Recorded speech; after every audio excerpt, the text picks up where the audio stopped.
FT Live, we're all in different places, but the OG crew is back. Kratz, Pierzynski, Braun.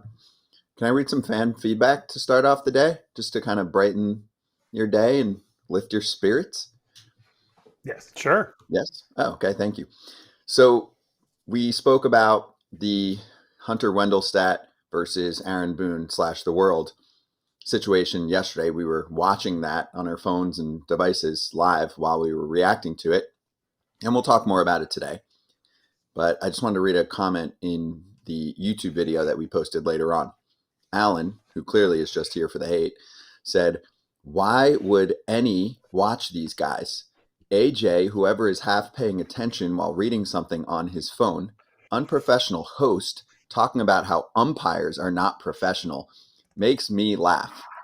End comment. Well, first off, you're welcome for making you laugh, Alan. Also, the most liked comment was the response from Ghost, who said, ... because we aren't all boomers. And then there was more eloquent response from an FT fan named Javier. And I said, thanks for sending this in. Javier said, "Foul territory is certainly not for everyone. Media, for better or worse, keeps evolving. We can go back and forth about how worse it's getting, but there are certainly lots of options out there. We don't have to watch this show. If you want a, quote, traditional show, you have options. This show is supposed to be different. It's supposed to be informal.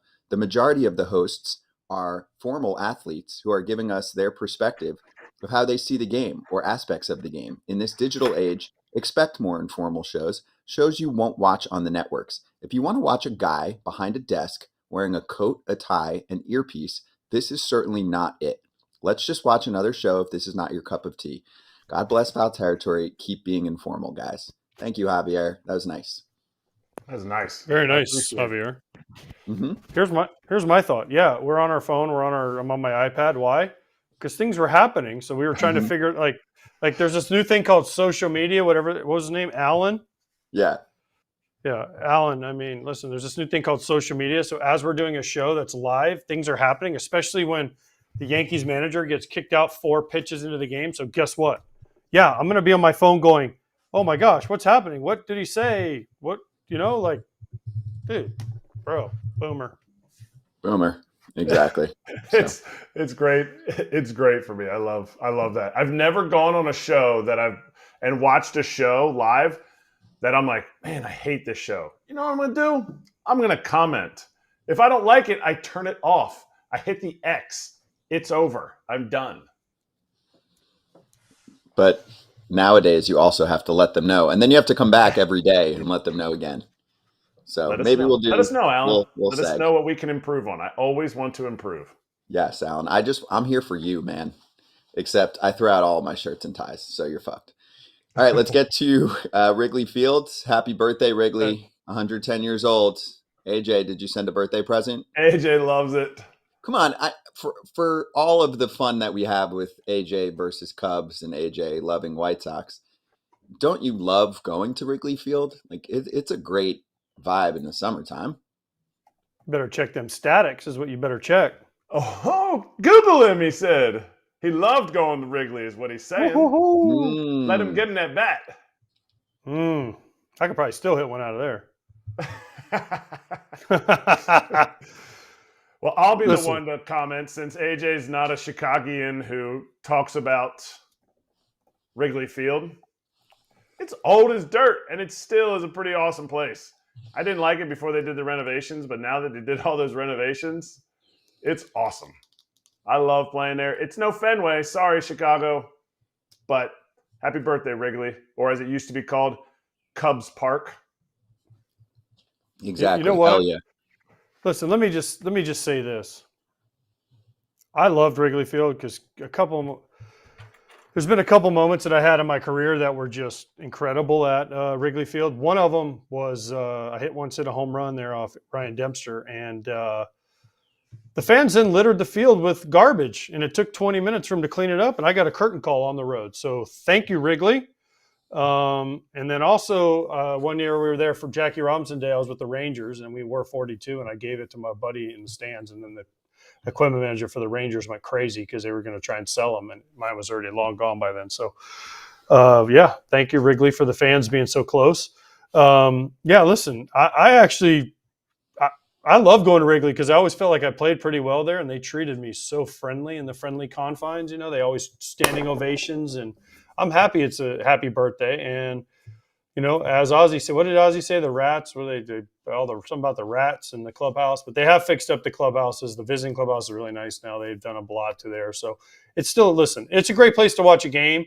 I wish they would not have put the giant scoreboards up in the outfield though. Because one, you can't see the Emus Catuli sign, which I'm sad to say it did have to start over at 0 at one point, but it was great when you were catching in right field. You could see like 106. It was amazing. And then you could see the Budweiser and the United House. But now the big scoreboards, it's okay, but the view was better before those. Mm-hmm. Well, did you, Kratz, you obviously played there later, but I remember we went there in 2001. 2001, we went there when I was with the Twins, and you could literally stand in the outfield, and you couldn't barely see home plate because it was behind second base. There was such a drop. I mean, if you were like under 6 foot, you could. I don't know if you're an outfielder out there if you could see home plate. That's how much of a drop there was behind second base. There was still a drop when I played, but I didn't play there that late. Like they had fixed it. They had fixed most of the field up. Didn't get to the dugout or the clubhouse or the underneath.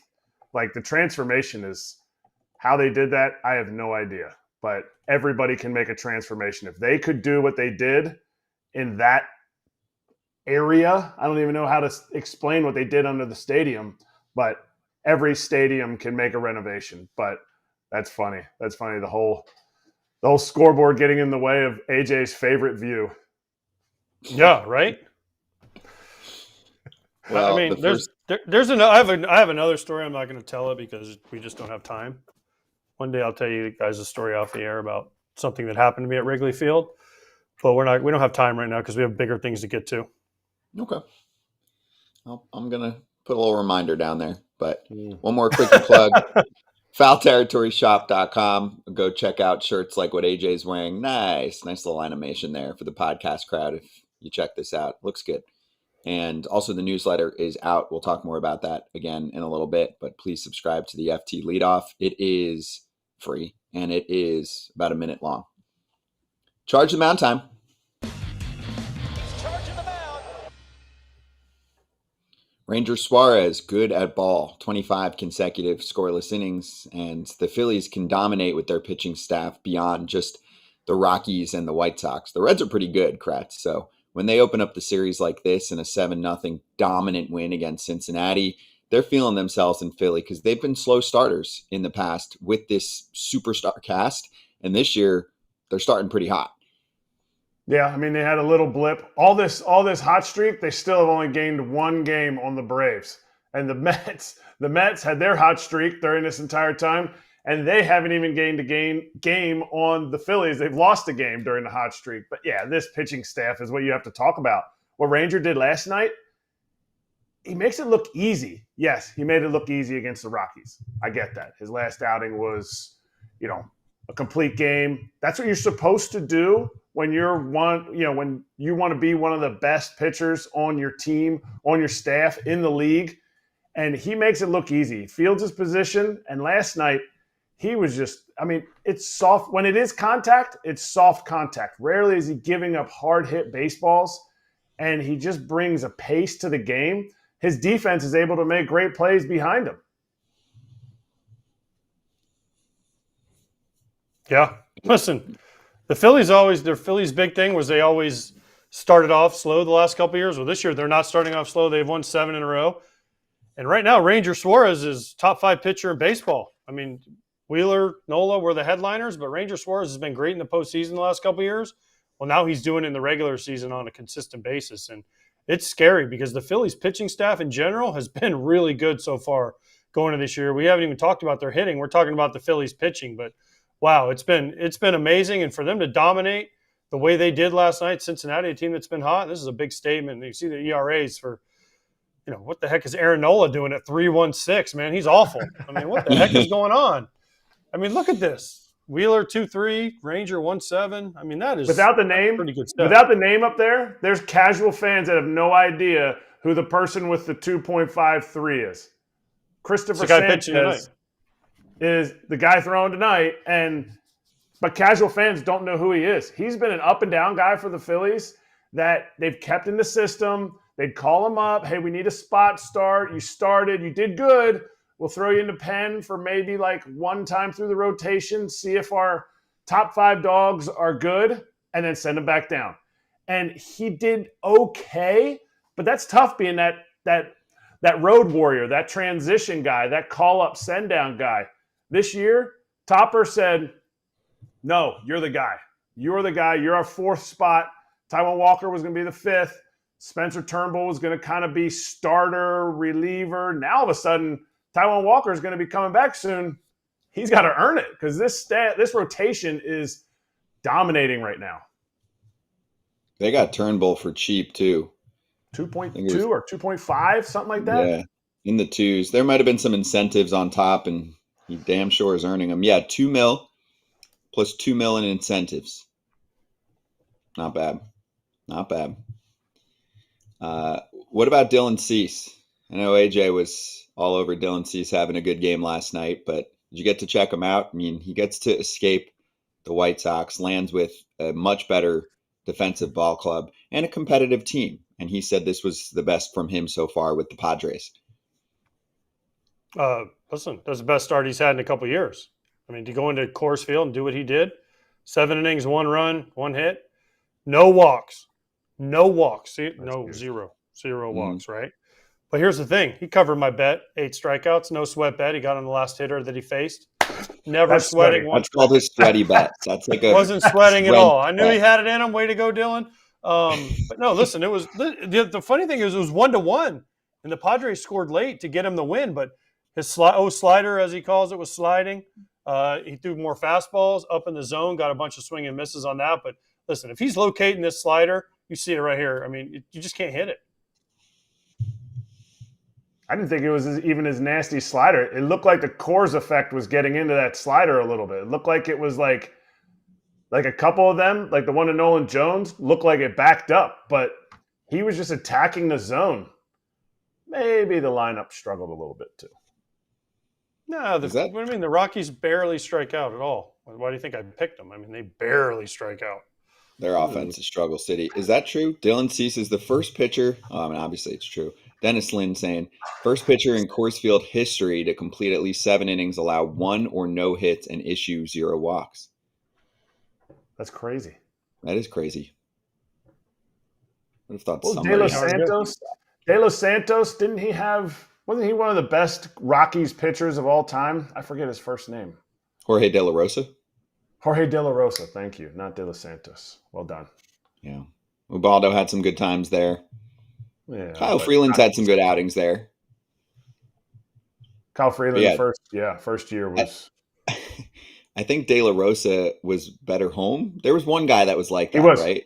Was it De La Rosa? He was born in Mexico City, so they were like, well, maybe he was used to his pitches moving a certain direction. It really, the elevation never affected me. Obviously, I'm not pitching, but the way pitches moved was very, very different in Colorado. So for Dylan Cease to do what he did is impressive, and that stat, I'm not surprised that stat is up there. It's an amazing stat, but in the history of Coors Field. Mm-hmm. You see the cleats from Fernando Tatis Jr.? You want to rate those real quick? With the clouds? You like those? I mean, yeah, definitely. Is there an arrow on the side? Is that the direction that he's going? Yes, no, that's the off-white. That's the off-white. Oh, that's the off-white? I thought off-white was a tag. No. They have a logo too. They don't just have a tag. Well, I thought they put their tag on regular shoes and then they just rolled the price up. Come on, so Boomer. That's the off-white logo. See, there you go. You learned something new. The off-white logo is like 2 arrows like this, right? Or it's like 2 arrows with. I see it up on the tongue. Yeah, so that's the off-white logo. So I mean, come on, Boomer, catch up. That's on me. That's on me. It ain't New Balance, so I don't know about it. Yeah. So, so everyone's like, "Oh, he got these cool cleats." Well, what he did is he bought a pair of the shoes, and then you you get a pair of cleats and they basically glue the cleat onto the bottom of the shoe is how it happens. That's Who fine. do you think the first person to do that was? Who was the first person you saw do that when you were playing? I mean, I remember my first person that I saw was Big Hurt. Big Hurt remember when Shocks came out? The Nike Shocks? Yeah. And he put, supposedly at the time, I mean, this is probably like 2006-ish. It was in big league camp. And he had the Shocks, and then they put cleats on the bottom of them. And it was like the largest shoe I'd ever seen. I was like, how can you even move? Obviously, his feet are ginormous, but he was the first one that I saw. I'm sure there's people before that, but that was the first. They didn't have that stuff in the minor leagues. I had Shocks on some of my cleats, but they were not made like that. But I remember the year I played with Big Hurt in 2005. He looked like Frankenstein because he had these big black Nikes. He had a bad foot, and he looked like Frank. We used to make fun of him, call him Frankenstein running around the bases. So you had regular Shocks as cleats, but not the shoe as a cleat. No, it was cleats that were Shocks. Shocks cleats, yes. Yes. By the way, 302, 5 homers, 32 games at Wrigley. Sorry about it. That's pretty good. 300 hitter at Wrigley. Not bad. I got one more for you. What I did. So the Braves blanked the Marlins. I mean, I don't think that's surprising. Bryce Elder pitched really well. He was pissed that he started the year in the minors. He pitched well for Atlanta. He was an all-star last year. And then Acuña set a record that he didn't know about. So I thought that was kind of fun. I have a quote from him. I just lost it. Where'd it go? Oh, here it is. So he steals his 190th career base. That passed Rafael Furcal for most in Atlanta Braves history. And he literally had no idea about it. Now, it's a team award. It's not like some big league award or record. It's not like some big league record. But he said, usually whenever I'm approaching a record, I feel like someone either tells me or I see it online or whatever. But this time I didn't see it, but I think it's better this way. I broke it. I don't even know what happened. When you're that good and you're breaking many records, someone forgot to tell him. Kratz says usually someone's on it, but maybe not for something like this. Although it's pretty big. I mean, the Braves have been somebody should have told it. I find it hard to believe that nobody said anything about that. Why would he lie? Media. I mean, he's not lying. On the media guide. Even a media person would have said something to him like, "Hey, man, you're one stolen base away from tying or breaking the." It's just weird that nobody, I don't know. But cool. That's cool. No one told him.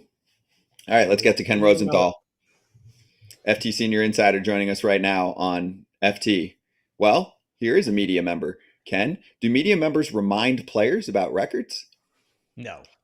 That would have to come, I would think, from the PR people. It's not like we're in the clubhouses saying, hey, you're 3 home runs away from X. I can't recall that ever happening. Now, lie. That's a blatant lie. Right wait a minute. That is a blatant lie. Maybe it's not. Go. Because I went up to Jose Altuve before he got 2,000. He was like 10 away, and I go, "How long do you think it'll take to get your, the number?" And he goes, "I don't know. What am I, 10 away?" And I'm like, "I think so." And he's like, give me 4 AJ, games. you're a very unusual media member. Then I'm not sitting there talking to guys and saying, "Hey, you're like 6 away." Now, I will say this: I did ask Altuve recently about 3,000. And basically just the idea of him getting there, could he do it, that kind of thing. But I personally, I'll just speak only for myself since I didn't cover the AJ Pierzynski wing of the media. I will say that I have never told a player or even asked a player, "Hey, man, you're 3 away from this," informing him of that milestone. That doesn't happen. When I covered Cal Ripken and he's marching toward Lou Gehrig, we kind of all knew the numbers. But it's not as if he needed to be reminded of that. Ken, by the way, speaking of the AJ Pierzynski wing of the media, I heard on Saturday my request finally came through. They didn't get to you like the whole game, and I was like, "Thank you, Mr. Colucci." It's not exactly how it went, AJ. We had some technical difficulties. That I'd rather not expound upon right now. Actually, okay. I couldn't expound upon them because I didn't really know what happened, but we were having some issues. Let's put it that way. We were all silenced. I text Karos and I go, "That's your best home run call of all time on the Marte home run." It was great.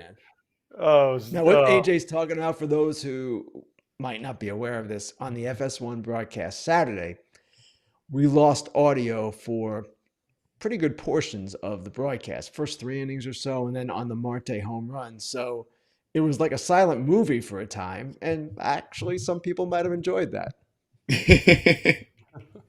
Yeah, you let it breathe. You really took it to the next level. Let it breathe. Okay. You could hear we'll the let it breathe. crowd. You could hear the crowd noise, but you couldn't hear the announcers.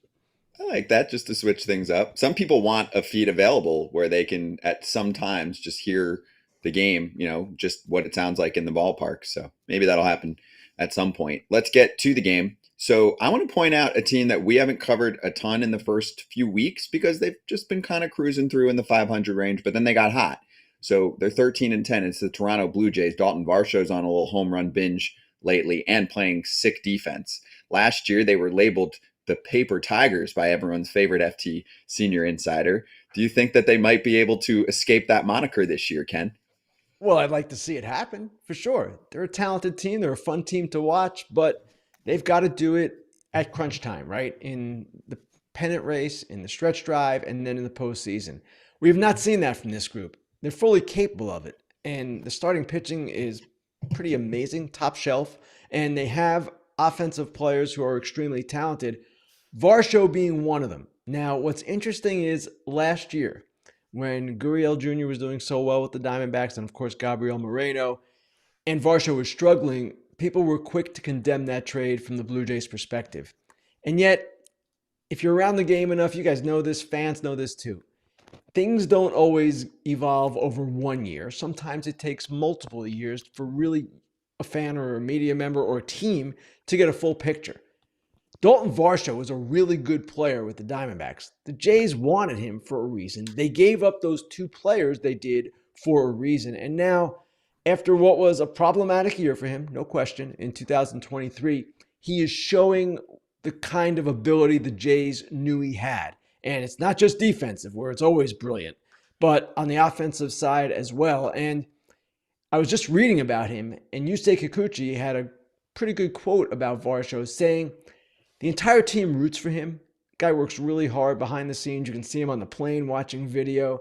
So it's good to see him have success. It's good to see this trade now working out seemingly for both teams. I love Dalton Varsho, and I've played the fiddle for him, telling everybody, relax. He's a great base runner, defender. His hitting will come. But you said they're the Paper Tigers because of the meat of that order. Can the meat of this order carry this team to the playoffs and actually help this pitching staff that was one of the best consistent pitching staffs, all of them making their starts except for Manoah last year? Well, I called them the Paper Tigers, Eric, because they are a team as a whole that did not play to its potential. That's why last year I labeled them that in September. And we will see as the season goes on if they are capable of taking the next step. And we've seen many times in the past, not just in baseball, in all sports, teams kind of evolve. And sometimes they do follow somewhat of a linear progression where they're not quite there yet, they're getting closer, and then suddenly they develop into the team that on paper they should be. We see it happen sometimes faster with clubs than others. Now the Orioles right now, the way they're playing, there's no waiting involved. They're playing an extremely high level. They're not going to be Paper Tigers in my estimation. They are good. The Jays have that talent, maybe even more talent than the Orioles right now in terms of veteran accomplished players, and yet they haven't taken that next step. Maybe this is the year. We'll see. But I'm not totally ready to get on their bandwagon yet, if that's the right phrasing, because I want to see more. I want to see them in that division, which is a tough division, of course, do this the whole year and dominate the way they are capable of dominating at times.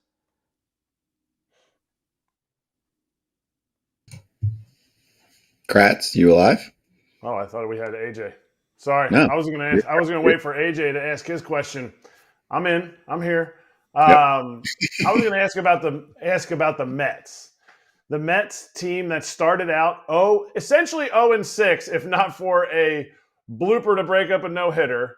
And you wrote about this team in an in-depth, I would call it circular article, meaning wow, we should be excited about him, but you got to be careful of this. My question to you is, how and where are they going to find the rest of the innings for this rotation that has really propped up this team? I get it, Senga's coming back, but even when he comes back, he's a 6-man rotation guy.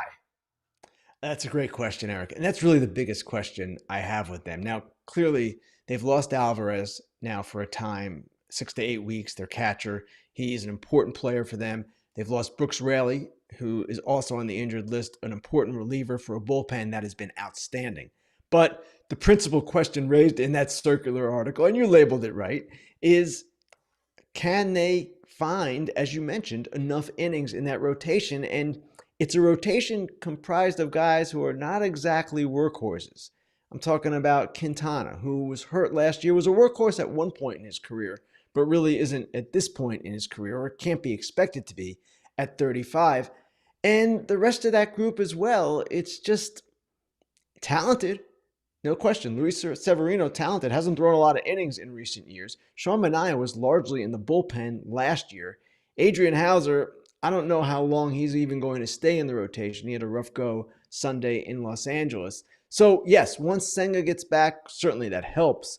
But I do have questions about whether that group can sustain it. And ultimately, if they don't, if they are not giving the Mets enough innings, what happens? The bullpen wears down. That great strength that you have shown early in the season is not going to be that same kind of potent force.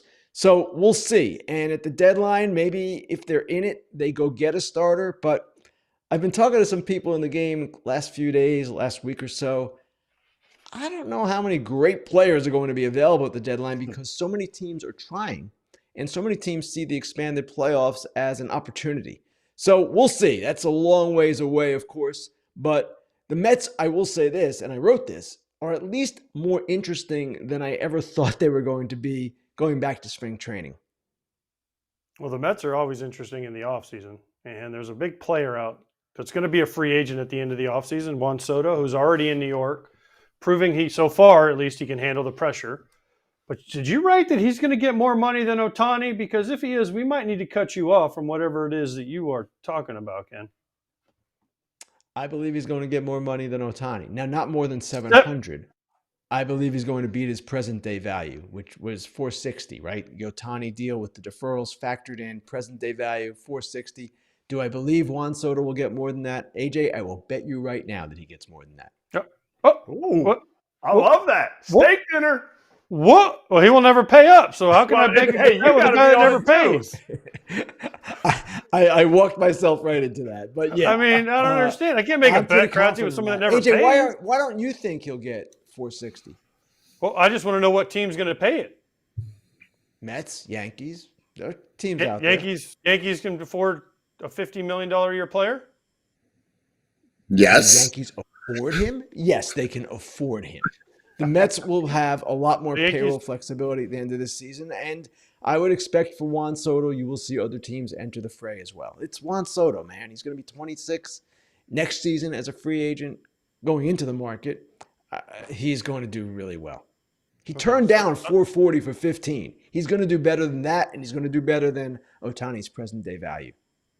Okay, all right. Ken said it with his chest. Yeah, Ken's crazy too, but that's fine. I love it. Because he's going to have to get deferred money too, so it's going to change it. So I mean, if you can't, no, he's not. Say it like that. He doesn't have to get deferred money.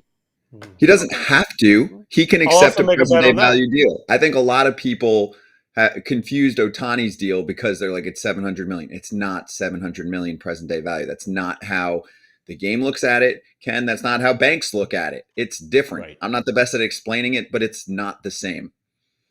That's right. And with Soto, AJ's right. He could get 600 with X amount deferred and still beat Ohtani's present day value. I don't know how it's going to work. I don't know the kind of deal he's going to sign, but the Mets will be in position to do that. The Yankees, they traded for him not with the idea of him being a one-year player. Now, it's going to cost a lot of money.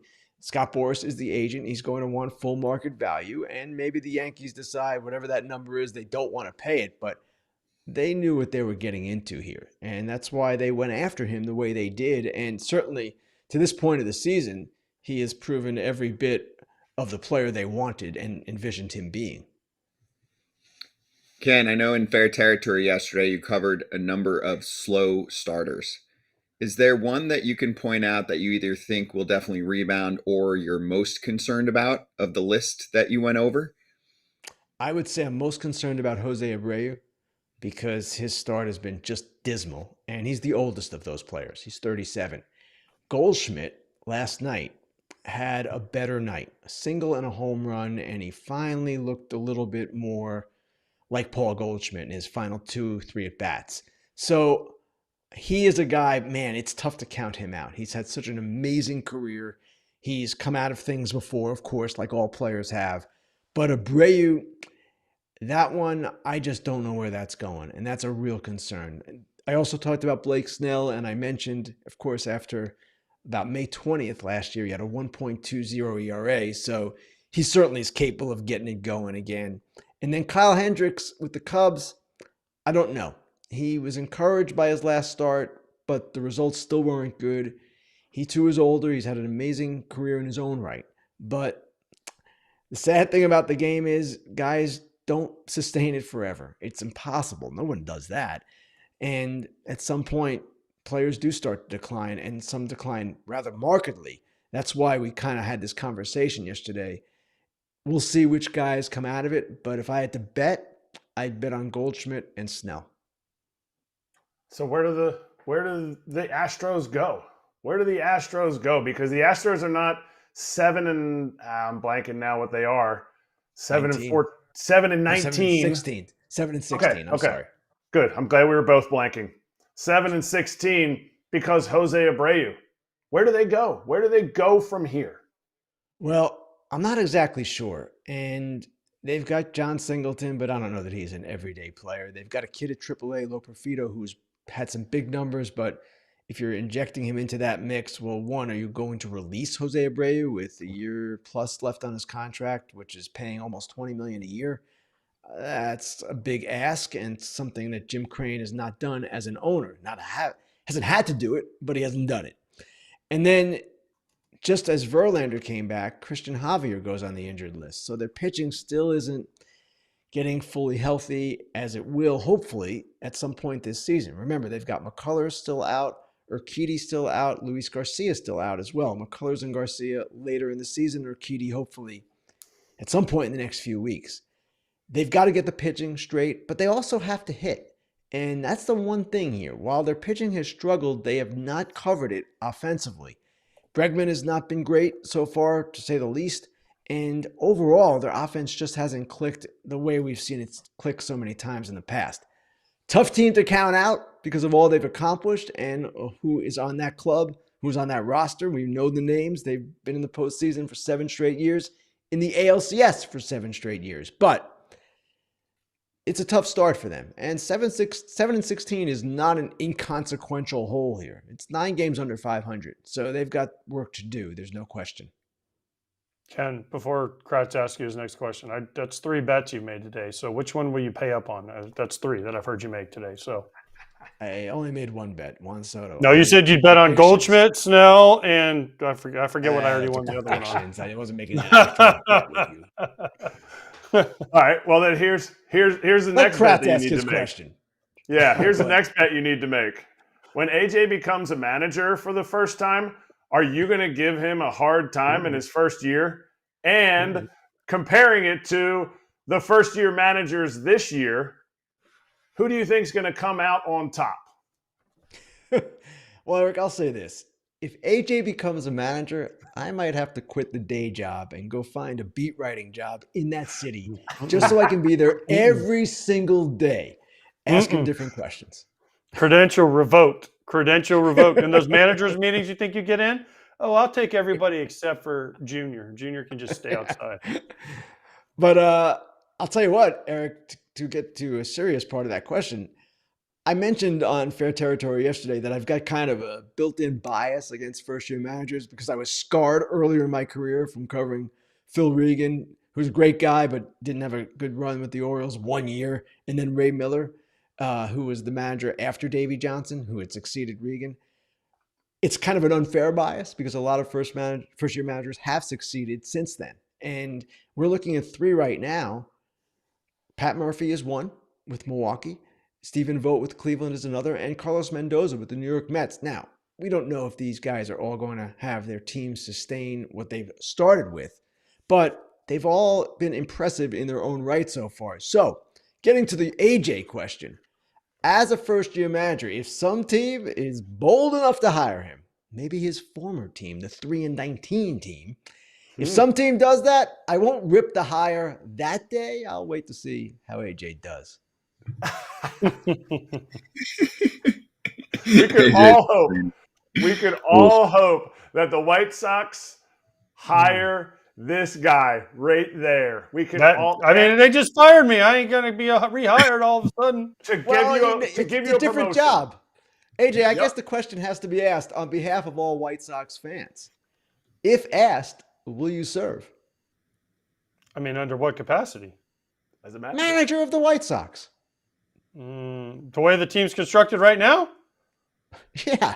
Yes. That's why the job would be open, AJ, because of the way the team is constructed right now. I'm not either, but I'm saying if they have a manager, but would I get some say in like some personnel decisions because of what's happening there? I mean, at 3-19, I don't know if you saw this or not, Ken, last night, but I called a game for Fox Sports 1. You probably didn't listen, but they did get shut out for the 8th time in 22 games, a major league record. So we set a major league record last night. I did notice that. And again, maybe if you were the guy asked to be the manager, I don't know, maybe it would be different. Obviously, the problem is it would definitely be different. Roster. I want to definitely be different. This is not on Pedro Grifol. I mean, to some degree, 100%. of course it is, but it's the team. And it's the team, years of construction, mismanagement that has led to this point. And it's a shame. We're also seeing some good players for the White Sox struggle in ways that I never even imagined. Andrew Vaughn, most notably among them. So it's a tough situation right now. And man, I don't know where it's going exactly. I cover the 0-21 Orioles. I talk about this a lot. 3-19 is pretty darn close to 0-21. Yeah, this team is awful. Awful. But they didn't get shut out 8 times in the first 22 games. The 0-21 No, Orioles they didn't. They could probably score some runs. They just couldn't stop anyone from scoring. I'm voting for AJ or Ozzy. Me and Ozzy? You can't have, what are we, a co-man? No, AJ or Ozzy. I mean, you would bring a little bit of Ozzy into that clubhouse anyway. So just saying. Ozzy's not happening. Ozzy or me is not happening. I could. All right. Yeah, we're keeping you anyway. We have AJ on a better deal. So, Ken, thank you. We'll catch you later this week. All right. Thanks, guys. Thank you very much. Fair Territory is out there if you want to check it out. Boom.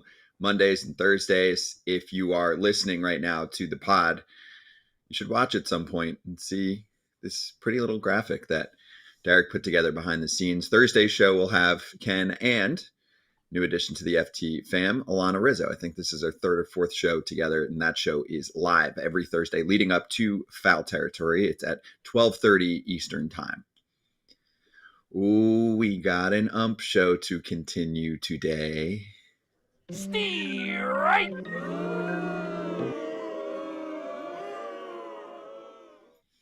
There's so much good content, but also frustrating content from that game yesterday that was going on while the show was happening. Hunter Wendelstedt threw out Aaron Boone in 5 minutes, literally 5 pitches. He thought he said something. He didn't say something. And I don't think anyone in the dugout said anything. You cannot throw managers out for fans yelling at you. Umps, take notice. Post-game, Hunter Wendelstedt said, "I'm super, super sorry. I effed up. Please forgive me and don't punish me." That's a lie. That's what he should have said. Now let's read what he actually said. Our friend Jim Bowden added to the context here and said he needs to be suspended without pay for 1 game for his actions and lack of accountability for his mistake based on his post-game quote. And this is the quote that Bowden was referring to. Apparently what he said was there was a fan right above the dugout. This isn't my first ejection. In the entirety of my career, I have never ejected a player or a manager for something a fan has said. I understand that's going to be a part of a story or something like that, but that's what Aaron was portraying. He's the manager of the Yankees, so he's the one that had to go. Bowden ended that by saying, just unacceptable response. He needs to check the tape. And if he checked the tape, Kratz, what would it say? And what should his boss be telling him right now? Well, you may have never thrown a player or manager out because of what a fan said, but you can check that off your list now because you did. There is undisputable evidence. And I hope he comes out today and says it. I hope he comes out today and is like, my bad. I missed it. Maybe at the time when they interviewed him after the game, good for them for interviewing him. Good for him for making quotes. Bad for him for doubling down if he did, kind of like Chad Fairchild did earlier, like, well, if we're talking about a replay here, I'm talking about how I called it on the field. Like, it's okay. Like, we live in this era where we have film of it. We have video of the fan yelling and you rabbit ears snapping over and being like, you're done, Booney. Booney was like, he was like AJ said yesterday, he was like, he's checking his nails. By the way, when Booney comes on, we got to ask him, who checks their nails like this? Don't check your nails like that. That's how you check your nails. Oh, you got to fold. Yeah. Listen, I actually know Hunter. He's a Florida guy, Daytona Beach guy, so I'm not going to jump on the bandwagon. You guys have pretty much already summed it up. But, yeah, it was just a bad look. And his comments, they weren't good either, but shit happens. And it's just again, it goes back to what we kind of talked about yesterday. It's such a microcosm with social media and everything. And, you know, if you watch the whole clip, you can see why Hunter would get confused. Because, I mean, the guy literally was right behind Aaron Boone, and he yelled, come on, home plate or something. And Boone was actually arguing with the guy at first, John Tempane, about the check swing. Because if you actually watch it, I think it was Estuary Ruiz got hit, but he actually did swing. So I understand why Boone was upset, but I don't know. I mean, again, we talked about it yesterday. It's like we can go back and say, all right, my bad. I screwed up. You know what, Boone? You can stay in the game. And then he says one more word, and then you can go, oh.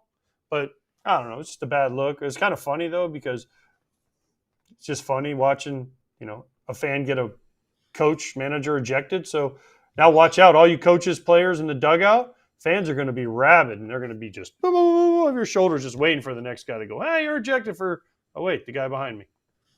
Yeah, but that's going to happen again unless there's accountability. But you need to blast him a little bit more.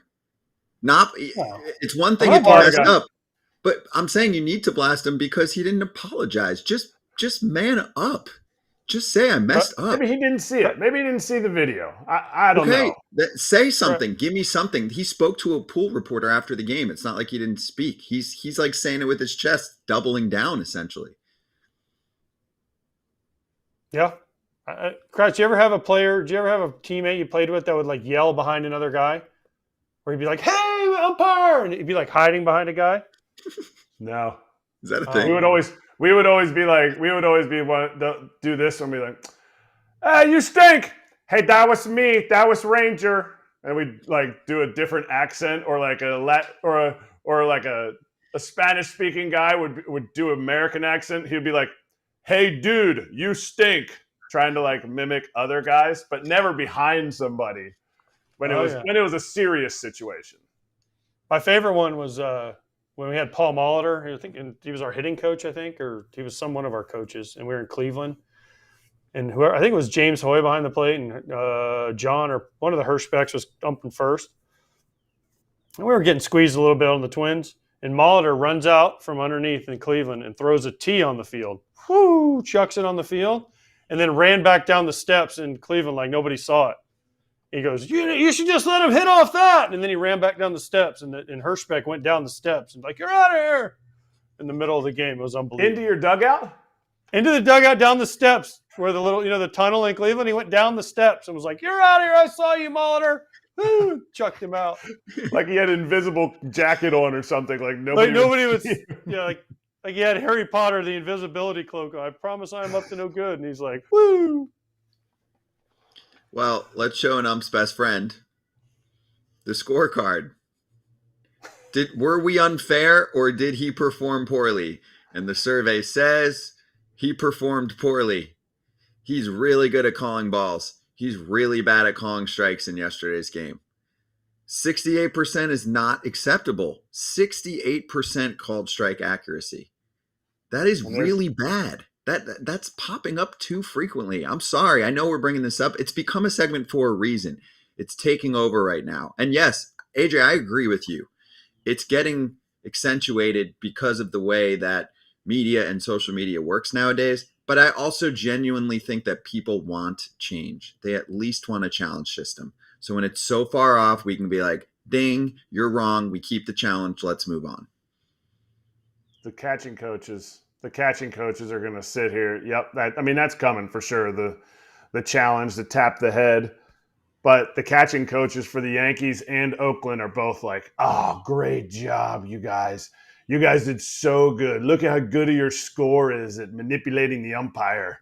You made him think that every single one of the pitches to the one side of the plate, Hunter must have had his one eye closed and he couldn't see that side of the plate.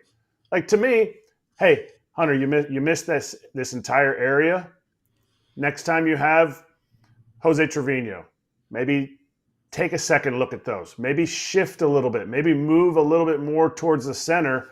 Maybe he's out of position. Who knows? But there's ways to get better at it so that we don't have to go to the challenge system. Thank you. One more for Ump Show today was from your game, AJ. Mike Estabrook. Good to see some fight out of the old White Sox. Gavin Sheets, happy birthday today, too, by the way. What a birthday present. Can you paint the picture, being that you were part of the game? What happened here? Well, Gavin Sheets got rung up on a pitch to end the inning. It was borderline. It was probably a little bit low. Sheets got run immediately, very quietly, though. The only reason I even knew he got run is because when we're doing the game, we have a camera that stays on the field the whole time when it goes to commercial. And you just kind of saw Estabrook go like that to Sheets. And then Kevin Pillar had to come in the ninth inning or bottom of the eighth to play right field. But then Pedro, 30 seconds later, after he realized Sheets, he comes out there and he gets him and Mike Estabrook get into it. And, Laz Diaz, the crew chief, came over and, I was expecting Pedro maybe to throw a hat or do something. He got a little bit fired up, but dude, you're 3-19, bro. You're losing 7-0 going to the ninth inning. I don't know, pick up home plate, what did Lloyd McClendon cover it with dirt? I don't know, do something. I don't know. Something to fire the boys up? Try, right? I don't know. It was he got ejected and he was yelling and screaming and doing this and that. But, you got to, that's your cleanup hitter. That's the guy that's been your best hitter all year. It was a ball. He's got to, I don't know. In my opinion, you got to go. That's when you got to go. He did get thrown out. I give him credit for that, but that's one of those times. Listen, we're 3-18 at the time. I don't know. There's a lot of frustration built up at that point, right, Kratzy? There's definitely frustration, and you love to see your manager back you. But as AJ Pierzynski once said, I don't need my manager to get thrown out for me to play better. So maybe that's not the answer either. Maybe you and Griffel are on the same page in that sense. All right, while we have a quick moment before we talk to Lance Lynn, there's a dude that I want to point out who is shoving, who you guys are enjoying to watch. And he was pitching yesterday in that ninth inning and blew away the Yanks, basically sitting 103. I want to give a little love to Mason Miller. He's gone through it too as a pitcher. And they're like, all right, let's try this out in the bullpen. So far, he looks like a top, 3, 4, 5-ish reliever in the sport. Just locate in the zone. Guys aren't hitting that, right? He's coming right at guys. He's going right down the middle saying, here's 103. In a world where we sit every night, you're going to see 100. I would love to see a stat where somebody doesn't throw 100. Even the bad teams have dudes that throw 100. And Mason Miller coming and just stepping on the gas is very impressive. Whether he's a top 5, reliever closer in the game, it's early. But when he comes in, it is pitches that are just like, here, go ahead and hit it. I am taller than most, and I'm throwing harder than most. True. Listen, he went Volpe, Soto. This is doors on Soto right here, by the way. Blew his doors off. And then he just blows the doors off Aaron Judge. I know Judge is struggling, but 102, he's got no chance. These dudes had no chance. These are three pretty good hitters. I mean, Soto apparently is the best player in the history of the game, according to Ken Rosenthal. So, to blow his doors off is really doing something. I'm just kidding. No, Ken just said he's going to get paid a lot, which he's a really good player. But Mason Miller just came in. Can we get him on the show, please, Scott? You got all the Oakland hookups. Can we get Mason Miller on the show to discuss like his 104-mile-an-hour fastball, please? And he's got, dude, this slider is nasty too. That's what's crazy. I can try. What's I got to find out his agency, and I'll do a little text, or we'll text PR. Yeah, I can try for that. I don't know him that well. I don't know him at all, actually. I don't know if I've even seen him on an interview. I'm trying to remember. I mean, obviously he's done some, but yeah, we can do that. Is that tops on your request list? Which I always call out there. If you have a guest request, you send them. The easiest spot is if you have Instagram to send us a direct message, because we go through those. But you can also throw them out there sometimes in YouTube, and we go for it. I know Sonny Gray was dominating for a little bit. Like there was a month stretch where we had so many requests for Sonny Gray, and we're like, fine. And we told him, and we said, not only do we want you on the show, you are the most requested player of the moment. So we had a good little chat with him. Yes. Who got him on? I believe that was you on the scene, and you told him that, didn't you? 100%. Yeah. And he couldn't believe it. And it was true. We're not saying that to every player. Although it is a good line. It is a good line. If we want to use it on anyone else, it is a good line. Hey, you're the most requested player. We won't lie. Will you come on the show? But that was true. And it wasn't what I expected. I'm like, Sonny Gray? I mean, obviously he's a great pitcher. But I was like, that's the most requested player to come on? And he hadn't been on. I mean, he had been on for a 5-second cameo when he was walking by us on the field in Cincinnati last year. But it was cool. Agreed. He was great when he came on too, man. We barely could get him to stop talking. You know, we had Mozeliak waiting, we had Lance waiting, we had all these guys. He was great too. What he talked about was awesome. Yeah, he can chat. All right, let's do this. One of our favorite guests joining the show right now, and a teammate of Sonny Gray, Lance Lynn on FT Live. Lance, good to see you, dude. And yeah, I just want to start off right from the jump because we were talking about him. Sonny Gray looks pretty damn good. Your new teammate. Oh yeah. Sonny. Well, we see it. Sonny's got great stuff. As you've seen him grow over the years, as a teammate with him in New York, just seeing him now in total control of everything that he does. Not only in between starts, day of, start, pitch process, everything. He's really taken his game to a level, and you see that on the field. Did you see the so what was the last start? It was 6 innings, I think 12 punch outs for him, right?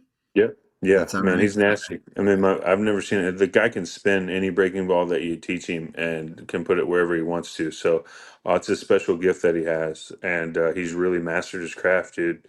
Especially, I mean, I saw him in New York when he was kind of struggling to find who he was because he knew he could spin it a little bit, but then he took off ever since then, and he's been able to dissect every little thing. And, it's fun to see a guy like that, kind of take over his career and do what he's doing now. I'm going to go right to a fan question next for you. So Jordan said, what was your real opinion on Jazz bunting on you? It's part of the game. I hate bunts. I truly do. But you strike a guy out in his first at bat, and then he gets 2 bunts hit in the next at bat. It just tells you what he thinks of you. He knows he can't get a true hit off of you. That's the way I see it. All right. Before I even ask you my next question, is your tattoo matching the painting behind you? Is that your inspiration for the tattoo, or was that the tattoo, the inspiration for the painting? So the painting came with the rental. So it definitely, here in St. Louis, so it definitely was not the inspiration for the tattoo, but it does have a little bit of the same scenery and stuff in there that looks back there. So no, that's the city, skyline city of St. Louis, it looks like behind me over the river. So I definitely, no offense to St. Louis, did not get that tattooed on my arm. All right. So then, here's the real question. You said you hate people bunting on you. Do you hate when people beat you to first base when you're trying to cover and you can't get there in time, like happened last night? I mean, and then with the pitch clock, you were. Yeah, next guy struck out, so we're fine. Yeah. Oh, so, look at me! I struck the guy out. Yeah, I mean, it was Corbin Carroll, right? Wasn't it Corbin Carroll? He's fast. Hey, those lefties running out of the box are tough to beat. There's no other way to say it. So, I'm in that stage in my career where I'm gonna give it everything I got over there, but there's gonna be times where these lefties getting out of the box are gonna give me hell, and Corbin's not slow person, so it'd be different for somebody like you, AJ, where I should beat him every time. So I Ooh, want to see that race. I oh, want to foot see that race. race. Let's go. I'm gonna win. Gosh, I'm gonna win so many bets today. It's gonna be amazing. oh man, if you jam AJ and he runs out of the box, he'd be just putting his head down, slamming his bat, saying, "Oh, I should have hit a homer," and he wouldn't have ran hard down the line anyways. That's not true. That's not true. Actually, I ran faster when I was pissed because I was pissed. It was the only way I could get my energy out. True, that's true. That's fair. Better than throwing equipment. Hey, you said you're an older pitcher now. How much leeway do you get arguing balls and strikes with an umpire because you're an older pitcher? We're talking about different things that happen with umpires and stuff, and I feel like that's something that people don't know. I remember like Lackey when he was at the end of his career. It was like first pitch of the game, and he was like, "Oh, you got to carry me," just complaining right out of the gate, first pitch of the game. But do you see more of that now that you are an established older pitcher? And when did that change? I see. I would say you don't see more of it now because of the way everything is in. We can go see a ball or strike pretty quick. Back in the day, you didn't have the box and you didn't have all this stuff that was uploaded a half inning later. And I think also by all these things, you have more of an idea of what the strike zone is now more than ever. There's some times when, some guys, when you're just like, hey, where am I missing? Stuff like that. The older you get, if you do it the right way, you're going to be able to get a little bit, I played with Lackey, he was, I remember watching Lester back in the day. It was the old first inning from the get-go. Let's give the guy a hard time so he opens up as the game goes on. Nowadays they get judged so hard on the strike zone, and they get whatever their little system is where they get rated and all that. These guys are, it's not like so and so's, hey, this is my strike zone anymore. Remember when we were all playing and first came up, it was like, hey, you knew what the guy's strike zone is. You knew if he was big on one side, if he was a high ball, low guy. Now it's like it's pretty locked in most of the time. And as long as they're consistent, you're usually pretty good. It's just the inconsistencies when you get in trouble, or that the guys usually, you give them a hard time. Who's going to have the advantage when the ABS system comes, when the challenge system comes? Who's going to have the advantage? And you can say like a pitcher with this pitch or a hitter that stands here. Who do you think is going to have the advantage? So I think if you do, like, if you call it the strike zone, what it is, where it's the height wise is from the kneecap to we're going to the bottom of I don't even know what the true strike zone is anymore because it feels like it changes every year. If you go by the true strike zone and the length of the plate, and that's the strike zone, when a guy's standing up and you measure him, hitters are going to hate it. That's my opinion. I think the high strike will be more effective, and I think that the low strike will. There's going to be times where guys can, manipulate certain corners and stuff like that with where they stand on the rubber and stuff like that. But all in all, if you call the strike zone the way that's written down, and you call every corner on every hitter, that's going to be the worst for him, because if you can got a guy that can hit all four corners with, let's say a four seam, a two seam, and a cutter, that's going to be miserable to try to cover on all four corners. So that, I think that's the that will go in the direction of a guy who actually pitches instead of just throws. All right. So my question is, and I've had arguments with people about this forever, is the ABS, whatever they want to call it, it has a strike zone, right? Everyone thinks the strike zone is just the box. Well, they forget that the strike zone is the plate. So it's actually like a 3D model of the plate. So you could take a curveball, like a big ephus pitch, and literally throw it, 30 feet in the air and have it come down and land, boom, right on top of the plate. And at some point it touches the guy's knee as it hits the front of the plate. That could be considered a strike. So will that make us, so if you're a hitter, you better be able to cover the pitch up here, right? Because technically that's considered a strike. And you better be able to cover the real loopy curveball, like a Adam Wainwright high school curveball where you just flip it up there and it actually could land on top of the plate, but it touches your knee and it just shaves like a quarter of it, and boom, that's a strike. And you're like, I can't hit that. It bounced on the plate. But so there's like a couple things you're like, all right, I get it, but there's going to be some adjustments. Yeah, I think that all in all, as long as I'm all for, like, just like when you first did the replay and all that, you're like, man, what are we doing here? But you look at, I mean, how much replays help making sure that games don't get shifted in a certain direction. I think these umpires today are doing a really good job of, you don't have like the old day, it's like every day there's a different strike zone. We're closer and closer every year to being like, hey, here's the strike zone, you know what you're trying to do. And then there's the little bit of human element, when you miss a spot here and there. I think all in all, and now you're just going to give pitchers more room to spray balls and get corners and stuff like that that are full, complete misses of their target all the way around. So, like you said, there is got to be a little bit of sense of how to make sure that like stuff that bounces in the dirt's not a strike or things like that because let's be honest, if the ball hits dirt, it shouldn't be a strike no matter what. I don't care where it clips or how high you throw the damn thing for it to come down on and clip. But I think that's where the struggle part, right? What's the way to do it? But when it's all said and done, pitchers are going to figure out how to manipulate the ABS, whatever it turns into be. Yeah, Hey, you'll this be throwing an ephus. You'll be throwing an ephus as soon as they bring that thing out. You're going to be like, woo, like the Hey, dude in yeah, Japan. they figure that out, and then next thing you know, I'm pitching in my 40s, just throwing lollipops up there.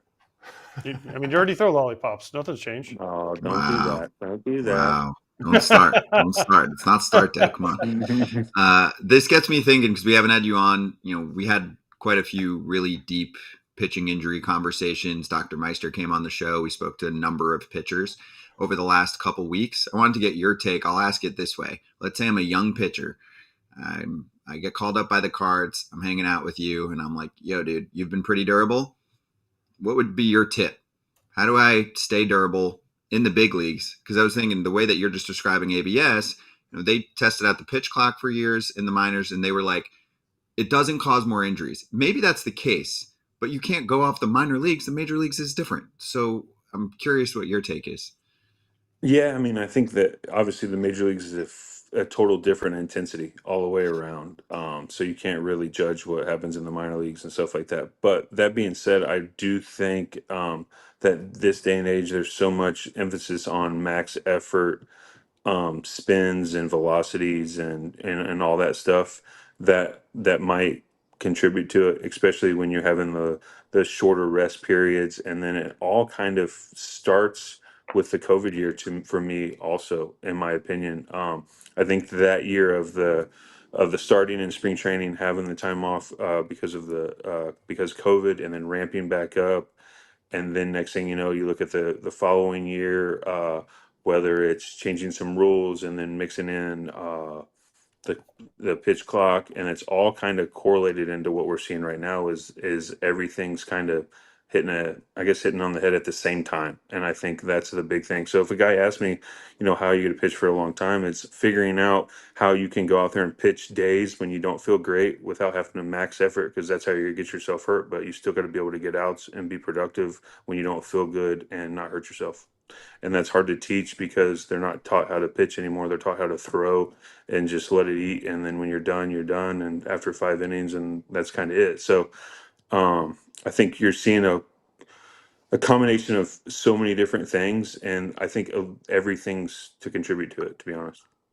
Can you teach how to pitch? Can you, being a pitcher, a guy who you threw hard enough for what you needed, but you stayed healthy. Can you teach pitching? And is pitching not being taught because people like you who pitch for so many years in the big leagues aren't the ones that are teaching? Yeah, that's a sore subject, isn't it, right there? To be honest with you, you can be taught how to pitch. If you have a baseball in your hand and you have any concept of where you're trying to throw the damn thing, you can be taught how to pitch.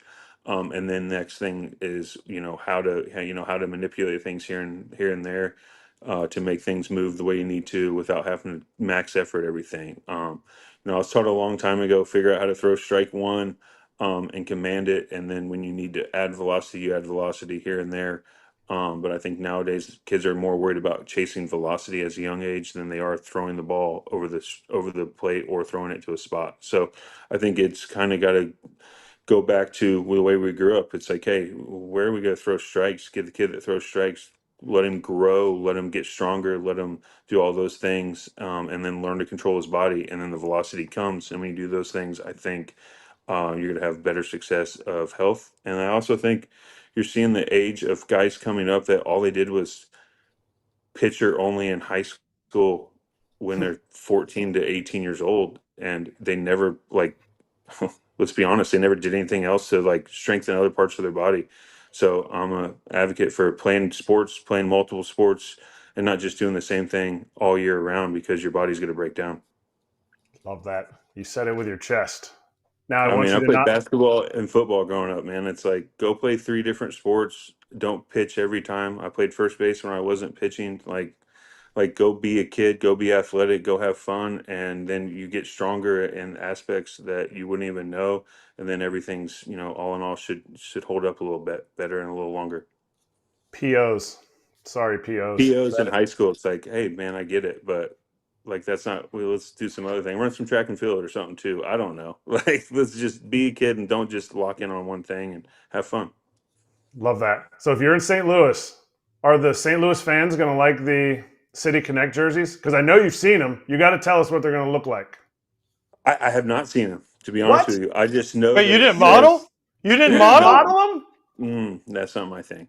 That's not Come my thing. on. They have I to know. go to I Lance. mean, the only thing that I can say is maybe that we haven't even done the modeling yet, so that's why I haven't seen it. But all I know is it says for the Lou or something like that. I don't really know. What's that? So The Lou? I don't know what it's got on, or is it got STL on? I know I've only seen the hats. I think they're going to be the hat from the hat I saw and what I'm hearing. I think they're going to be nice and they're going to be throwback in a throwback style that's going to. It should be enjoyable. So, but I've not seen the jersey all laid out yet. Is this the hat, by the way? Is this the hat for the City Connects? We're about to show you wearing the hat for the City Connects. And you said you weren't a model. Can we show the hat of Yeah, the bird on the back or the bird on your head. Yeah, the bird on taking a poop on your head? yeah. That's the old giveaway day. It was great. I was doing anything I could to score some runs. It didn't work out.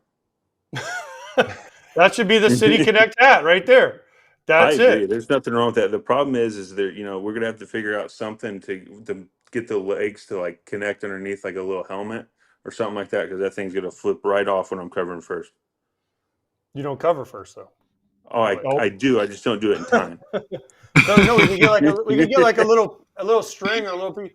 We can get a little piece Yeah, of just Velcro something to down tie it there. in there. Yeah, just like a Just little. on the legs. Yeah, it's gonna Yeah. be great. That's perfect. I need one of those hats, so feel free to grab one for me and send it to me. Thanks. I'll get one shipped out. Make sure you send me your address. I'll get a nice big old box of bird coming to you. Yeah, and man. AJ, you have to wear it on the show then. That's fine. If I get one of those, I will wear that thing on the show. There I we mean, go. listen, is there a better model for that hat than that picture right there with Lance Lynn? I mean, that just doesn't. it screams getaway day, or giveaway days. You got to love the good old fashioned fan giveaway. I was just being a fan. By the way, the Just for Men came in nicely in that photo too. Yeah. Hey, like I there's not will say- such a gray. I haven't used any of that either, but I think that's my good side is what I'm getting at because the other side's a little grayer. One side's a little grayer than the other. I don't remember which one, but they did a good job for me right there. Maybe the sun wasn't hitting it, making the whites pop. Yeah, it's fresh. It's filled in to perfection. Question: while we're on this topic, Kelsey in the chat asked what the symbol is this year when the team gets a knock. Because what they're going like this is it? She said, "Is it the arch?" LOL. It had something to do with Goldie's house. I think it's changing.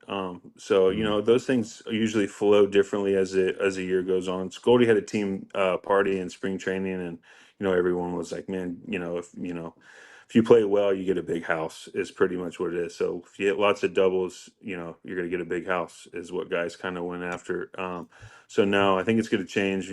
As the season goes on, everybody knows it. This teams kind of get an identity, take a life of their own, and those are going to be some different things that flow out there as we go here.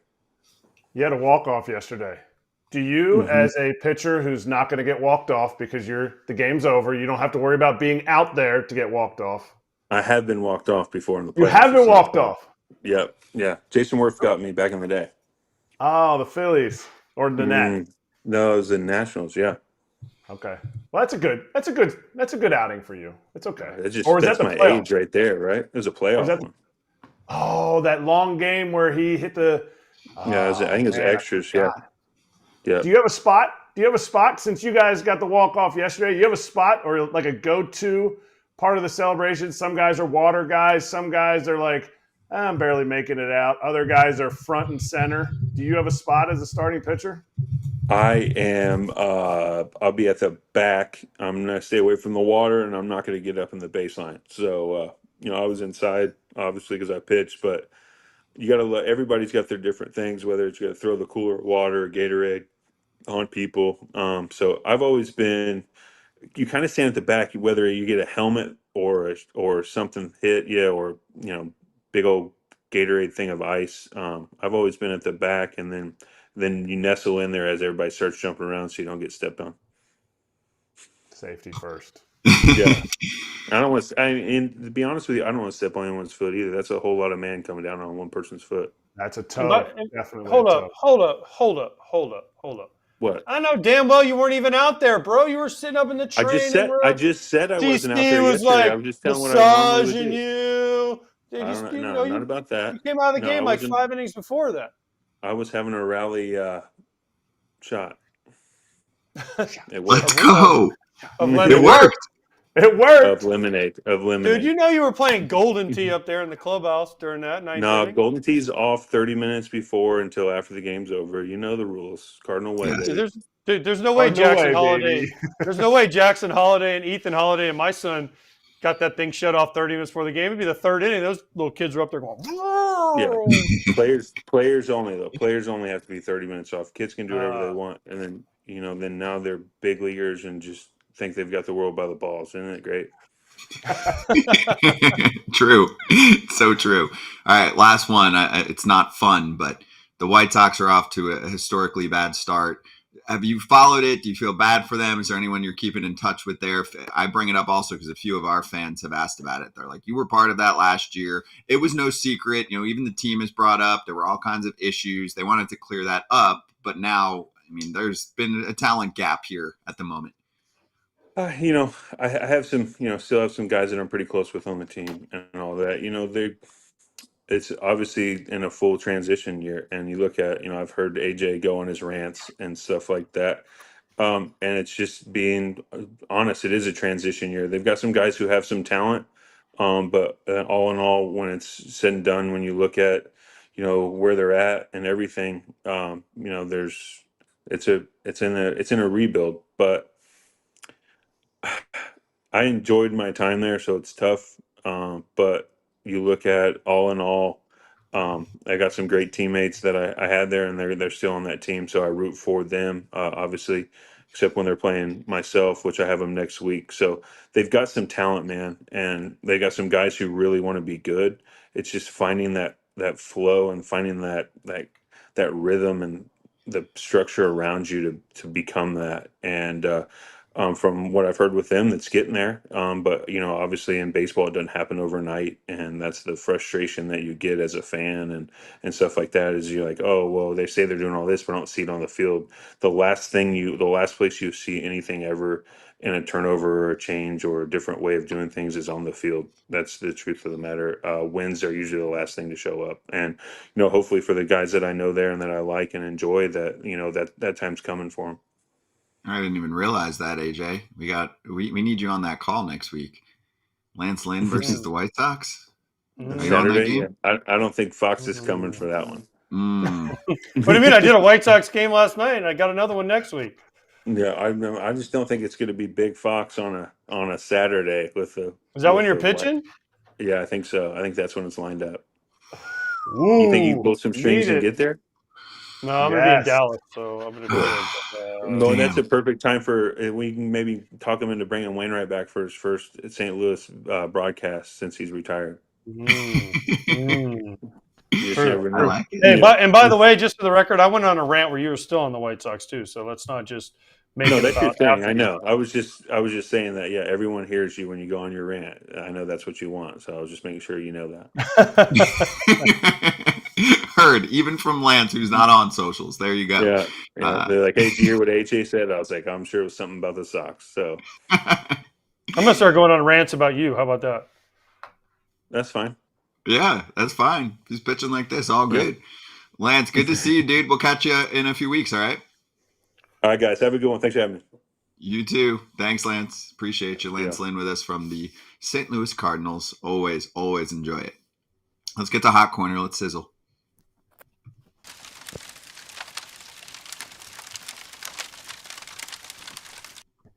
We have a nominee for nastiest pitch of the year. Jared Jones of the Pittsburgh Pirates is a strikeout machine right now. It's like, Oh, by the way, who Skeens, got him? you're in Who the got him minors. on? Well, you were there. I mean, are you going to take credit for all the spring training? It was spring training. Yes, you dominated. Actually, I will say this. Rowdy was the one that said we need to get him on, so I'll give Rowdy a compliment. Wow. We need to clip We are that. let's record that. Clip it. Delete. April 23rd. Delete. 1 hour, Delete. 17 minutes into the show, so you guys remember. Anyway, go ahead. Thank you. But yes, Jared Jones is a dude. He's that dude. Actually, it's a great interview to look back on or listen back on if you'd like to see it at some point. I recommend it because he was so excited. He said it was probably about a 50-50 chance that he was going to get called up from the jump for opening day or on the opening day roster. He started game 3 of the season against the Marlins. Look at this sword on Bryce Terang. It's embarrassing. Exhibit Is C. Exhibit Hell yeah, C. it's embarrassing. I know, but it's a nasty pitch too. Dude, I don't care how nasty it is. If you swing like that and fall down, it's embarrassing. Is Even that the Terang was equivalent- laughing. Is it the equivalent of falling if you get crossed up in basketball? More. Mhm. More. I mean, I think he's got moldeds on. He's got plastic cleats on, so that helped the situation. But he knew it. He's like, oh boy, Terang's got a great. We need to get him on. He has got a great, just his whole energy about him. But let's just talk about Jared Jones for a second.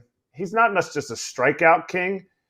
He is a swing and miss king. Like there is no he's not manipulating pitches. He's coming in there. Coming right after dudes. I get it. He gave up a dinger to Hoskins because he left it right down the middle.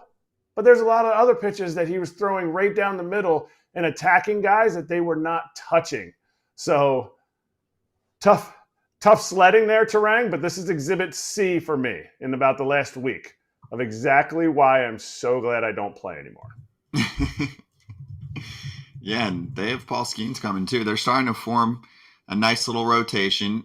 Like I mentioned, all offseason long and heading into this year, it's not yet. They had lost, 6 in a row, I think, got snapped yesterday with the dub? Yes. So not yet. They're not there yet. But they have a good-looking rotation in the future. Good-looking rotation. I'm going to say the name wrong. Solomedo. Now that I don't call games on the reg, I don't have to say everyone's name correctly. But he's in the minors. He's going to be good. Skeens should be a 1 or a 2. He's drafted that way. He looks nasty right now. Let him eat a little bit more. And then Jared Jones right now is number 1 stuff. And it's playing in the bigs. Got to see it for a longer period of time. Let the league adjust and all of that. But they're developing a nice little core of starters. Oviedo is going to come back from... You love Oviedo. I love him. I love him. I love what he does. I love how he just attacks the zone. And I think Mitch Keller has to get back to what he's doing in the first half. I think he's throwing too many balls right now. But you mentioned 5 guys there. If 3 of them are good, and then the Pirates, Nutting's going to go out and, he's going to definitely break the bank on a free agent pitcher. Oh, wait. Stop. Well, that's why. But give credit to Ben Cherington because he realizes that's not going to happen. So you need to be able to take advantage of that, right? I mean, you're not going to get any big signings. So you need to grow these guys from within, and you need to talk your owner into handing out some extensions, which they've done with Brian Reynolds, with Key Brian Hayes, with Mitch Keller. Okay. And they have to keep that train rolling because he's allergic to free agency. So this is the other pathway. Here's the other part of that, too. You don't have to rush these guys up. If your plan is not to rush them or your plan is not to throw Jared Jones 200 innings, you have to go out and get the Marco Gonzalez. You have to go out and get the Quintana last year. You have to go out and get guys that can eat innings so that these other guys aren't just beat to a pulp in their second and third year in the big leagues when they're supposed to be hitting their stride and really feeling it and then carrying the staff. Next up, Jeff McNeil, who wants to give the podcast crowd that's listening later the play-by-play on this one. Exhibit D. Oy. I never did that, so I can't really comment. But can you tell us what happened? Can you describe he fouled a ball. He fouled a ball off his balls. That's how you describe it. 2 balls, 1 strike is the count. He almost caught it too. I just don't understand. I mean, like, I swung at a lot of bad pitches in my career, but I never, ever came like the dude the other day that swung at the ball that hit him in the face, right? Like, I don't understand how that can like happen. How can you hit a ball off your own nuggets? I hit my back thigh. I've hit my back thigh before. A foul ball off my back thigh. It wasn't coming close to hitting me, but I fouled it off my right thigh. I don't know. And I swung at some bad pitches. I had some ball marks on bats that were well below my label. Like a foul ball that you're like, oh boy. That wasn't I didn't see that one out of the hand. But that's impressive. Impressive by McNeil. Hey, AJ, yeah. McNeil better check his junk. Yeah, different though. Different. But yes, agreed. Hey, listen, I've swung at a ball. I've had swung at balls that have hit me in the hand, like that are like from lefties that are running in, and you go and you're like, oh no. But I've like hit it off my hand, and it's actually gone in fair territory, and then you got to run to first. Way. Like, I promise you, I did it. Hit your hand and went in fair territory. Right back to the pitcher. Tampa Bay when I was with Texas, it was a lefty, and he came in. He was kind of over here, and he threw me a sinker in, and I swung, and and it hit me right in the middle knuckle, and went boop, boop, boop, like a 3-hopper to the pitcher, and I acted like didn't hurt. That had to kill. That had to be awful. Tim Hudson was throwing when Tim Hudson didn't have 97 anymore, and he was just running with the Braves. He was just running balls like from the left-handed batter's box to the right-hander's knuckles. And I swung at a first pitch. It was such an idiot swing. And I swung full swing, and it hit 3 inches above my knuckles. And I squared it up, and it went about halfway down our dugout, and it was just popped up in the air. And old Chris Johnson was playing third. And I hear Charlie Emanuel go, "Take that, ball." And the ball's just like, and Chris Johnson comes running in and catches it on the warning track halfway down our dugout. But never, that's the closest I've ever gotten in a real game to squaring my hands up. Yeah, I did it twice. I also did it off of Andrew Miller. This one went foul. This is when back when Andrew Miller was throwing a bazillion as a starter, and he was like way out here, right? Right. So he threw me at one end, and Pudge, I'll never forget, Pudge was catching, and I took a swing and I hit it off my top finger. And I was like, oh man, that kind of hurt. But I wasn't gonna act like anything happened.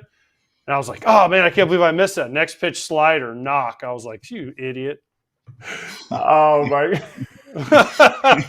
Idiot. Can't believe I missed it.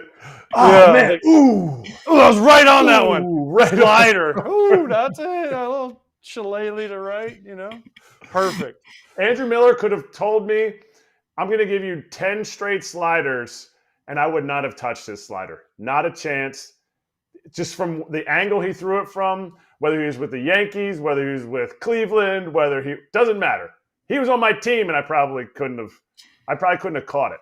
What if he said 10 straight sliders, middle? I'm going to hang them right center cut. Still no?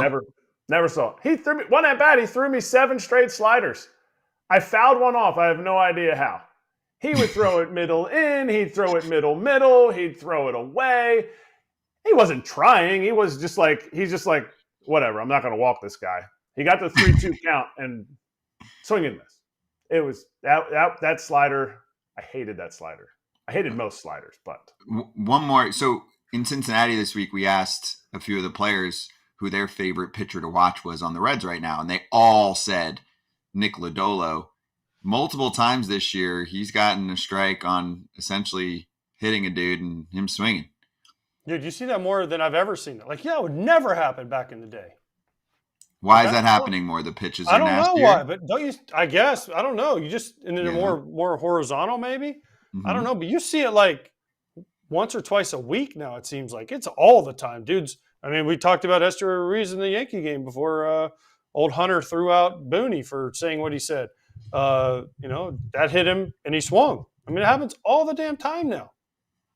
before the guys that it would happen to were like the little slappy guys who would stand up there and they would just wait until the last second and try to like fight pitches off that were around the zone.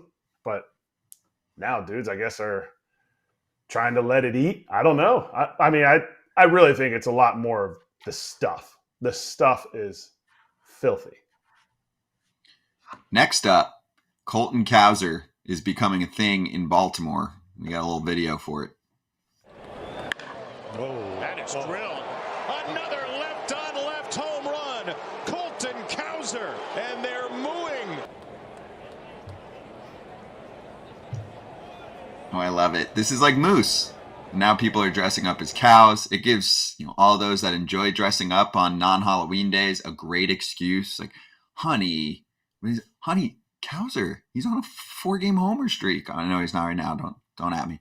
But honey, he's on a 4-game homer streak. I have to wear the cow suit again. I have a picture of you in a cow suit, Scott. We showed it already. So you might be, that's a a big Cowser doctored fan. up picture. No, it's not. You're gonna hear from my legal team. That is not a fake dude, picture. Defamation of character. Actually, you know what? I'll take it. You know why? Defamation Because I of called out the character. Colton Cowser thing before anyone. Okay, it was back in November at a festival, and I was trying to get everybody to rally around it. No one knew what I was talking about, but Colton Cowser is a thing now. Oh, He you is were a a vibe. thing. You were a vibe in that cow suit when you were dancing with your glow sticks.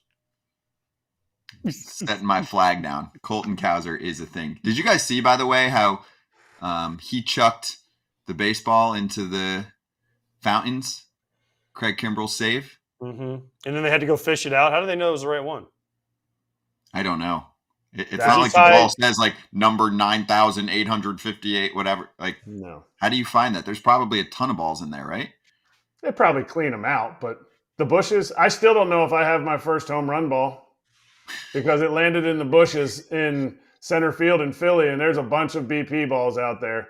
I know the ground screw guy went and got the ball, and so I'm truly believing that's the ball. But yeah, the whole hucking it in the fountain, that's tremendous. I hope they find him for it. Well, he homered in the fountain the next day. But yeah, it was a special baseball for Kimbrell. He's now 7th on the career saves leaderboard. He's at 423. Oh wow, he's about to jump a bunch of dudes. John Franco's right ahead of him. Kenley Jansen, who's obviously still active, is 2 up on him. And then K-Rod at 437. He's going to make some serious strides this year on that list. Don't He ask pitches him. well, he Though. will. Don't ask him. Don't ask him about it. No, he's not into it. He doesn't like to talk about it. We He had just him wants on to go- spring training. He wants to go fishing. Who got him on in spring training? Just AJ flagged him down. It's the theme of the day. AJ flagged him down. I literally chased him down. He was about to go fishing.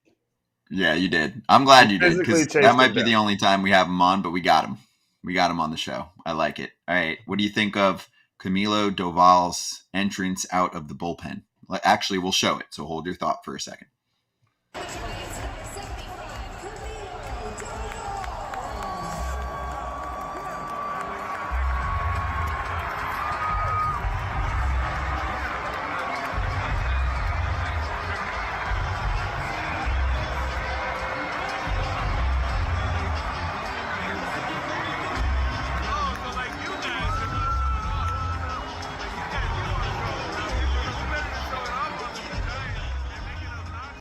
I call it the fugitive because I feel like it's like a helicopter that's following him. Like, we got him. He's right here. It's fire. But that was an ump show. The umps were in the spotlight too. Oh, He has to standing run there. in and get his hands checked before he goes into the. I think that's fire. It's unique. It's unique. So I couldn't quite tell what the music is, but to me, that's what gets it. I don't know who AJ's favorite is, but man, there's some times there's some guys that come out. If their music like hits and the stadium's rocking, oof, it's good. I mean, listen, I played against three of the best of all time, closer-wise. But, I mean, first of all, obviously, this is the coolest one. Did the guy catch the ball right there? Did you see that when he threw it? And mid-pitch, the lights went out? Like, did the guy catch it? Because he's throwing a bazillion, too. Yeah, that's tough. I mean, listen, I played against Mariano, obviously, Enter Sandman. When that music hit, you were like, in Yankee Stadium, especially old Yankee Stadium, when that music hit, you were like, oh, man. Oh, playoffs? Oh, baby, we're in trouble. And then I got, like right there, boop, does he catch it? And then I got to play against Eric Gagne when he was in the middle of his save streak. And they turned on Welcome to the Jungle when he came in Dodger Stadium, and that was special. But then the best one of all time was Trevor Hoffman. I mean, when those bells rang in either whether it was Qualcomm back in the day, Jack Murphy, or Petco. I mean, the first game of all time, we're in Petco.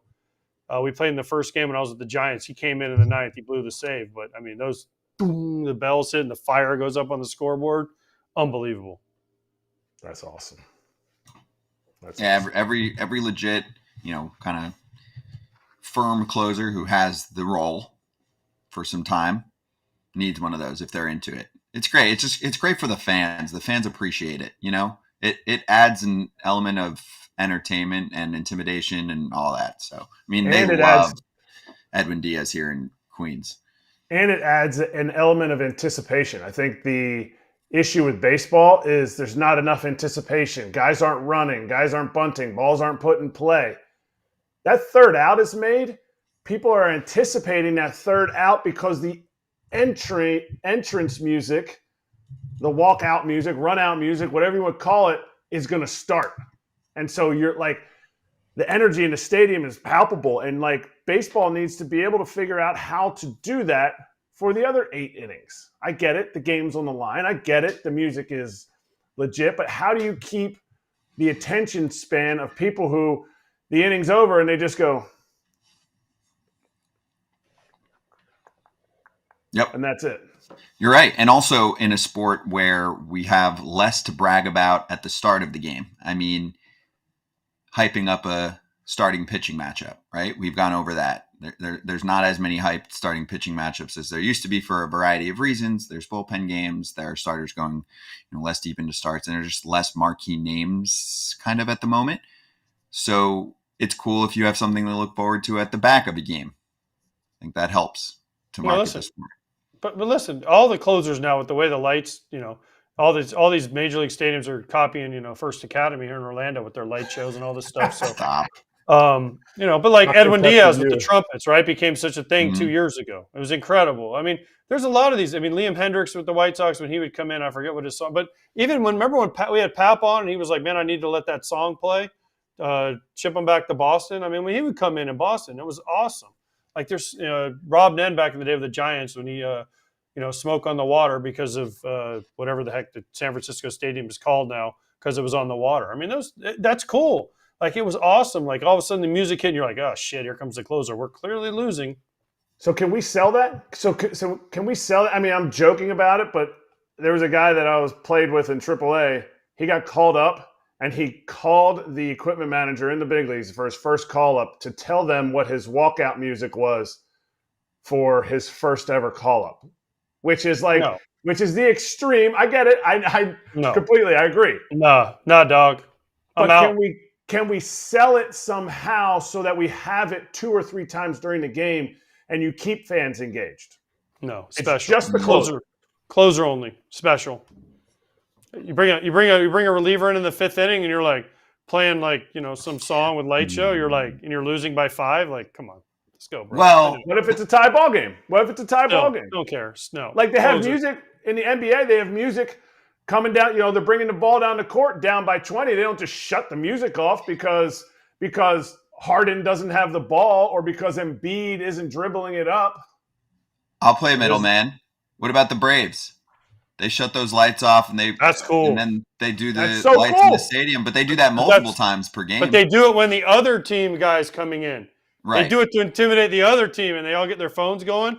That's freaking cool, dude. There's your answer. So You that's turn what I'm the lights saying. off when the other team goes for a pitching change to try Especially and be right like, in the middle here we go. Right in the middle of his pitch, so that if you're playing the Phillies, maybe JT gets hurt. I can't see it. That's messed up. But yeah, that is the move, right? Other teams can mimic that. I think that'd be But cool. the other teams don't have the chop. They don't. Not every team, You're right. Not every They team don't. has like a Something hand else. motion thingy. In baseball, how do we sell it? I get it. The A's are not going to sit there and go, well, we only have 9 actual employees that work here that care about what's going on the field. Not everybody's going to have the manpower, but this is how we sell. To me, this is how we sell baseball. You know about that with the chop. You know about, teams that now everybody does it, has the LED lights that flash them when there's home runs. That there's a home run when in Texas, they play the natural theme music.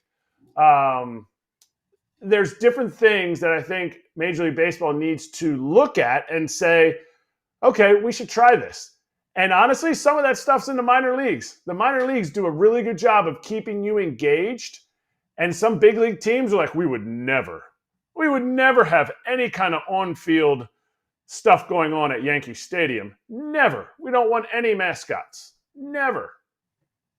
Oh, that's their bad. I mean, you got to get with the times. I mean, I get tradition, but also kids love mascots, and you want a kid to fall in love with baseball and with the team when they're 3 and they might not really know what the heck's going on. They're going to see a big furry mascot and get a high five and be like, yo, this doesn't look like a human. This is cool. Ask Claudia how much she loves Blooper. I mean, yeah. I love Blooper too. Biggest Blooper fan ever. Blooper's kind of a bully, though, in those football films. Mm-hmm. I'm kind of digging his running style. I'm an Orbit fan. You think he's got Philly fanatic vibes to him and a little more current with some of his. He's a little more edgy than the fanatic is. Yeah. He's more choreographed. Yeah. He is. He's choreographed, but he's creative. The fanatic is wild. Obviously, the fanatic's a wild child. No one can control it, and he's got the legacy portion to his game. We got to get the fanatic on here. Sure. And I'd like to get John Middleton on the show, actually. That's an owner request that I would like to see happen. In a process. It's a process. Okay. Thank you. Be right back. 30 seconds. Unified Healing is sponsoring this episode of Foul Territory. Unified Healing is an innovative global network of wellness centers powered by Energy Enhancement System, or EE System. This technology promotes wellness and deep relaxation, and there are hundreds of locations across the globe. Interested in experiencing the EE System technology for yourself? Go to unifydhealing.com/foul to learn more and find a center near you. That's UNIFYD healing.com/FOUL. No material or testimonials on the Unified Healing website are intended to be viewed as medical advice or a substitute for professional medical advice, diagnosis, or treatment. Always seek the advice of your physician or other qualified healthcare provider with any questions you may have regarding a medical condition or treatment and before undertaking a new healthcare regimen, including EE System. Hey, we're back. So we didn't get to this yesterday, and it's not the most fun, but the injury list is piling up, I think, for one particular team over many others. Injuries suck.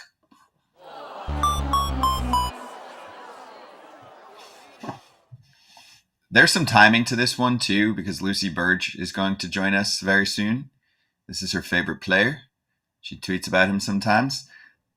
The Red Sox already entered the season with a last-place club in the division, in my mind. Again, not bad. This isn't the White Sox, but looked like a 500-ish team to me. They have lost so many players so quickly. So Tristan Casas is the latest. He has a left rib strain. The 24-year-old was hitting 244, 344 on base, 513 slug with 6 homers. He took a swing in his first at-bat on Saturday and went down, and we won't see him for a little bit of time. But have you seen their list at the moment? It is very, very long, Kratz. It's not what you're looking for when you're already starting behind the 8 ball, because you didn't really go out and bolster a lineup that has some really nice pieces, or bolster a rotation, really, that needed help, needed innings. Don't take anything away from Cutter Crawford, what he's doing, what Pivetta did before he went on the IL. But the injuries have been – it's not like everybody's going down with a abductor strain. It's like there is elbow inflammation. There is stitches to the face. There is back injuries. Now the rib injury. There is – they have a cavalcade of injuries. And this one hurts. This guy puts together – I know 240 doesn't look very impressive, but he puts together really good at-bats. For a young kid, he is – super advanced with his approach, and he's only continued to improve from his slow start to his career till now. So that's tough to see.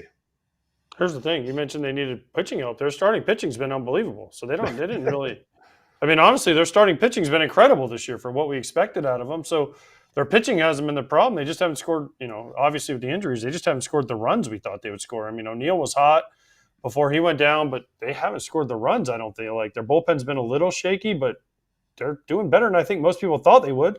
Yep. Yeah, they are. They're fine. For all their I injuries. It would be 500-ish, and for all the injuries, it's tough. I also do think water levels out. Who said that? Charlie Manuel. Yep. But where's it going to level out to? Teams. Where's it going to level out to? You think this lineup on the pitching side? Okay. I think the lineup's going to be better. I think the pitching's going to go through it. You don't think Connor Wong's going to be an all-star? I think. How do you evaluate that trade? How do you evaluate that trade if Connor Wong makes an all-star game? So, Mookie Betts. For a one-time all-star?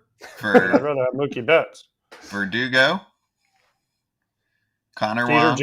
Jeter Downs is not playing. I think that was a little lopsided. Whoa. Let's not forget the real reason that trade went down. Same reason they're in the position that they're in right now.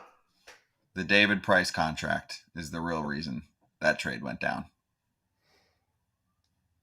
The prospects was a cute part of it. Verdugo was okay for them for a little. Obviously last year, got bad between him and Cora and some others, but he's a happier dude with the Yanks. Yeah. If they did not include Price in that deal, what does it look like? Maybe they talk the Dodgers into an upper level prospect. One of the dudes that's on the team now that's really good. The Dodgers have been really good at keeping their top level prospects and going to tier B. They've been pretty effective at that, as most teams are these days. Most teams circle 3 to 5 guys and say, nah. They take a bad contract, so they give away lower prospects. They're smart about it because they have money to burn. So that they take David Price and say, we'll give you a lesser prospect in return. So we'll eat the David Price years. Although, he did win a World Series there, so you can't really say it was a waste of time. Him and Mookie won a World Series. Granted, I know it was in the COVID year, but still, it was a win for the Dodgers. They got a World Series out of it. Mm-hmm. And the Red Sox won a World Series with Price. You're right. So they just didn't want to deal with the money after that, which is a whole nother conversation. We'll get to it another time, but get well soon to many of the players on that team because there are a lot of dudes down for the Red Sox right now, which will lead us to our next guest in a moment. First off, your BetMGM free game of the day. If you're looking for a little free baseball to watch, it's Mets-Giants tonight, 9:45 Eastern time between these two teams. And it is streaming on the BetMGM app. Live streaming is available to all BetMGM customers who are logged in and have funded accounts. If you're one of millions who complain about accessibility of MLB games, this is another spot to go get it. Let's bring in our friend, Lucy Burdge. And unfortunately, Lucy, you had to hear some of that Red Sox talk. The injury bug is hitting that team up in Boston quite hard. How's the weather been? Is sometimes the cold weather leads to some more injuries. Has it been okay up there?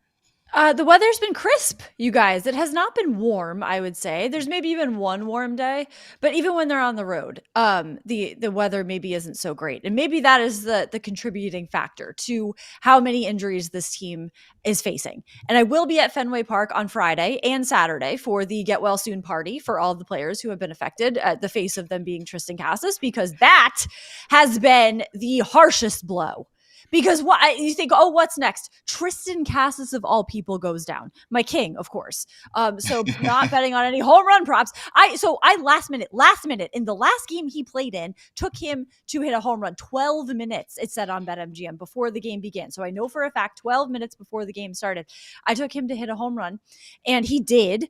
And that was maybe the final time I could bet on him all season. No, it's not a season-ending injury, I don't know, though. you guys. Okay, the way Alex Cora was talking about this had me freaked out. He said, he didn't even mince words. He did not sugarcoat this. He said, I'm concerned. This is not good. This is bad. What if his ribs don't heal for the rest of the year? I'm scared. I am worried. And I think the way... Talk me off the list. Lucy, do you have a tissue handy? Because your mascara is starting to run from you crying. I'm crying. I'm sobbing. I mean, you don't think I haven't keep tissues over here? So I'm just like all my makeup. I'm just sobbing like, oh no, Tristan, how my we king, miss you so. My king. Yeah. My king is gone. Rib injuries don't last the whole year, though. Doesn't he paint his fingernails? He does. We got to go. I have a nail appointment tomorrow. Yeah. Do you match his to yours? Yours to his? Yeah. Of course we do. We do little hearts on them. Half of the heart is on me, and now it's broken, and my heart is broken, and half of the heart is on his nails, and we go together and we get them done, and we get gel and dip and regular polish, and I could open his world to different kinds of manicures. And now he's injured, so he has to focus on his recovery. Get well soon, Tristan Cassis, because that was epic. Yeah, epic rant from Lucy. All right, so we're gonna try and cheer you up then, okay? Thank you. Yeah, so yesterday, all of our locks hit. We had a banger day. Congratulations. Plus 903. Too. Look at I had a true no sweat plus bet. 903. The FT parlay, all the picks together, plus together. 903. Congratulations. Well done. Very nice. Well Very done. nice. AJ had a dripping sweat bet with no sweat. Never worried. Never was sweating. AJ never was sweat. The last pitch Thank you. that he threw was the punch out?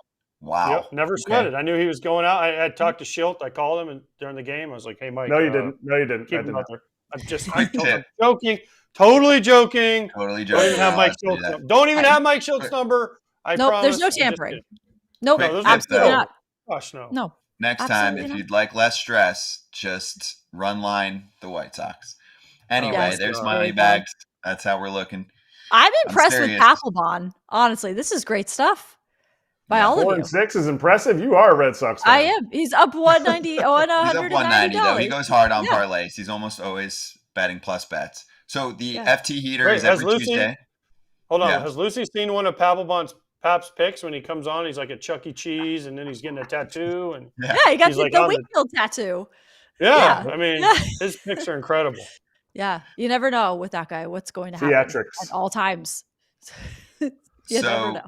The FT heater is on. It was at plus 160. The edge is yours if you head into the BetMGM app today. And the FT heater is in very, very plus money so far this year. We're 2-1 on the FT heater. And obviously, as you can see, we're not doing minus money bets here. This is plus 195, the boost from plus 160. We have the Yankees to win by 2 runs against Paul Blackburn and Oakland, which some people might say, hey, this has been one of the better pitchers in the game so far this year. Kratz and me think that the offense is going to open up here. They were shut out in game 1 of this series. And we have Marcus Stroman against a young, raw lineup to get 5 strikeouts or more. So we'll see if that happens. That is my lock for the day. So I'm already filled for the day. Kratz, what do you have to add to the table here?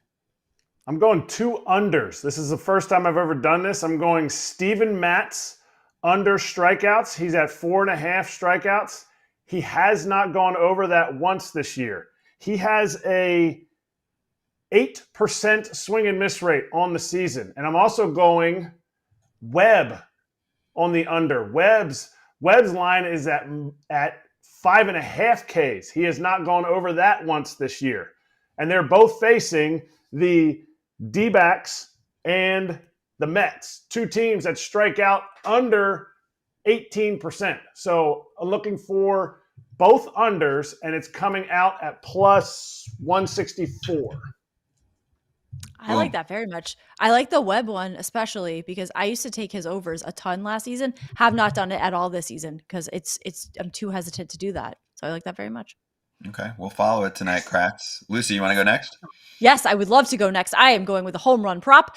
Gunnar Henderson to hit a home run, because of course, if it's not Shohei Ohtani, if it's not Tristan Casas, it's got to be Gunnar Henderson. He has 6 home runs this season. He's got 3 in his last 7 games, and he's batting .667 against Griffin Canning, who is starting for the Angels tonight.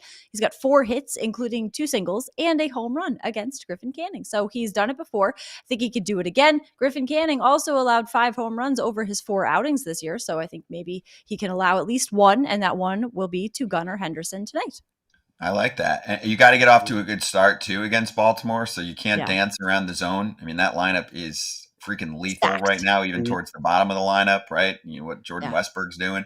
So, AJ, what do you got? All right, so I'm starting with Milwaukee and Pittsburgh over 8.5. Why? Just because I think they didn't score a lot last night, so I think they're going to score a lot tonight.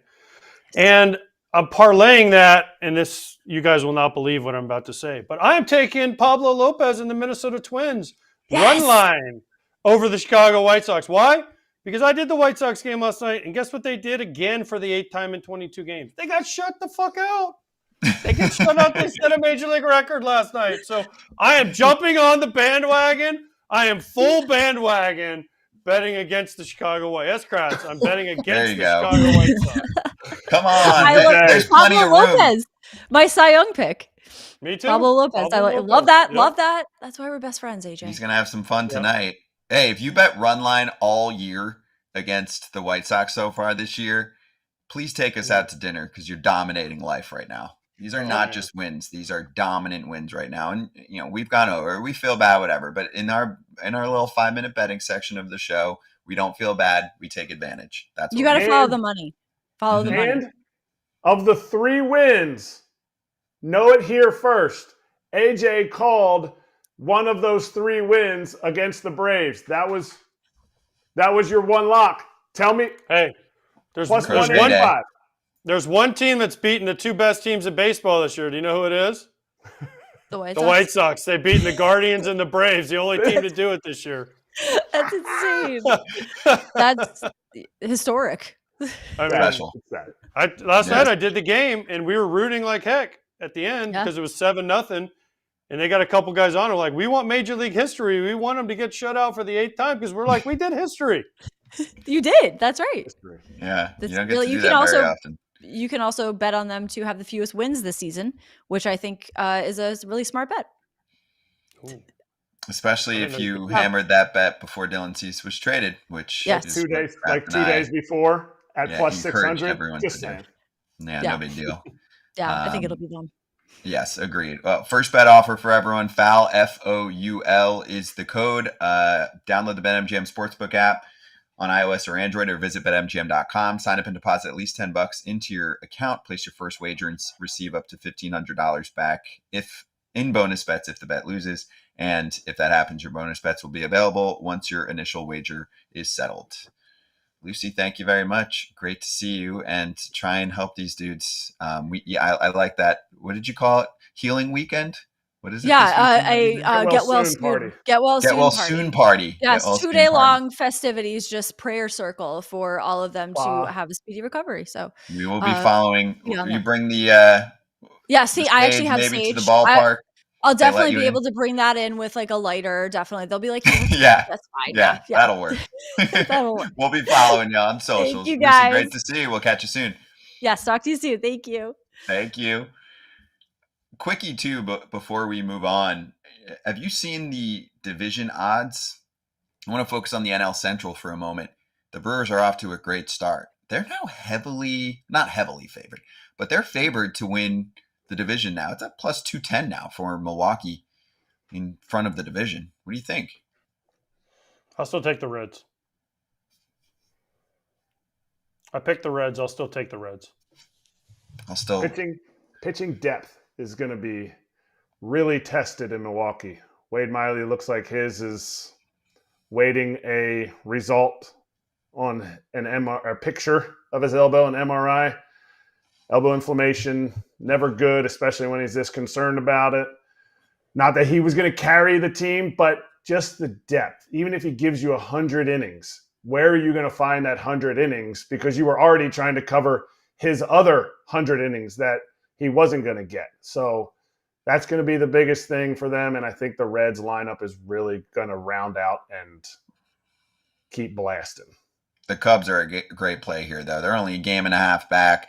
Seiya Suzuki's hurt. He'll be back in a couple weeks. I think Cade Horton's going to help. I hope that they're going to be super aggressive at the trade deadline, too, because they weren't as aggressive as they thought they would be in the offseason. No, you don't think so? They have like a pretty large prospect covered. So that's a place that you can go. If you don't want to spend like crazy in the offseason, you can do this at the trade deadline and get a player for the second half of the season that's going You mean to be like Dylan Cease or like Corbin Burns? They could have gone after those guys. They didn't. Could have. Or like Jordan Montgomery or like Blake Snell or like any of the starting pitchers that they didn't go after. Because they nailed the one that they did go after. They scouted the heck out of Shota Imanaga, and they did a great job there. So I will give a ton of credit to Jed Horton and company, but they needed one more. I just don't think – I don't know that Imanaga – listen, he's off to a great start, but eventually someone's going to figure him out. I mean, listen, it happens to everybody. He's not going to pitch the way he pitched his first 4 starts over time. So sure. I think he's going to figure it out. Hendricks is – Ken talked about it. He's been kind of a struggle. Steele being down. The Steele's out. I don't know. I feel like kind of what Milwaukee's Achilles heel is if somebody goes down. I know the Cubs have been really good so far, but their depth is going to be tested this year. And I just think the Reds, they're younger. They're playing with energy. They're youthful. Listen, we're talking about the Brewers and the Cubs. The Reds are 2.5 games behind the Brewers. I mean, that's literally nothing. I just feel like the Reds have the prospect capital too if they want to make a move. So it's going to be a great race, but I think the Reds figure it out this year. Okay. We have an announcement to make, which we'll do right after Slap.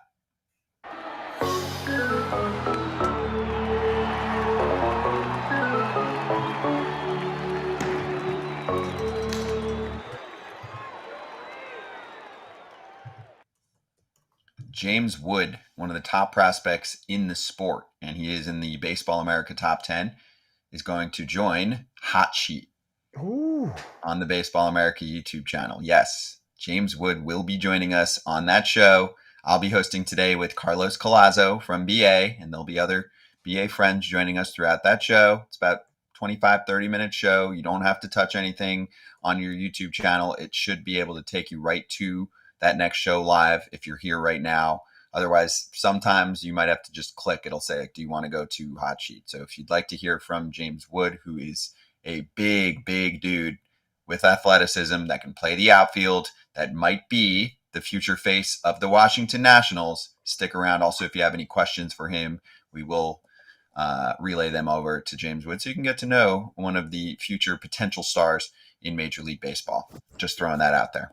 And he hits dingers to the opposite field and center field in some huge minor league parks. So it's real deal power. Mm-hmm. Kratz hat's already is off to a good start because I like the back of the hat. What's the front look like? Well, this was just a few weeks ago. I got this sent to me, but it's the exact same hat. It's the middle school, West Chatham. We can put the picture up. The boys, actually everybody on the team, boys and girls. Hey. Middle school champions. They won the ship last night. Congratulations, Coach Sievers, West Chatham. Look at them. They were ready to go. Got dirty. Won it. They were in second place. They were in second place going into it. Had to win the championship game. Got it done. A++++. And a great back of the hat in addition to the front. Great job. Nice, clean cap. I like the ones that they're rocking here in that championship game too. So congratulations to them. AJ, you got something for us too? I do. I have a picture just to prove that Scott is really a Colton Cowser fan, but I don't know where it is. Oh, you're bringing that back? Of course we're bringing that back. You denied it. So we keep receipts on here, but apparently Claudia was too busy hanging out with Blooper to get it ready. The pic's gone. Well, here, on the way out, I'll do this. A couple really nice notes. If you backtrack to the top of our show, we read some angry comment. So Mark in the chat said, I'm a retired boomer. I don't miss an episode. I've learned about the sport, more about the sport in the past year, and love seeing players as funny, articulate, and passionate athletes. One more, the Irishman said, let me just say, in response to the criticism from that viewer, I find this show refreshing, real, and great insight into baseball from players and a great baseball fan, which is completely unique. Appreciate you, FT fam. We're here every single weekday with FT. Please subscribe to the FT newsletter. The FT And newsletter. just subscribe is in general. called Scott, FT one day, Scott, we'll get to this. You just say some point in the 2 hours, subscribe to YouTube. No, that's your And the job. podcast. That's your job. I like when you. Okay, then I'm going to start saying it like 3 times a show. You can anytime. You can just blitz me and say it. And See also, everybody on Wednesday. Yes, you have last word, AJ. Go ahead. Yeah, Claude, be better. Wow.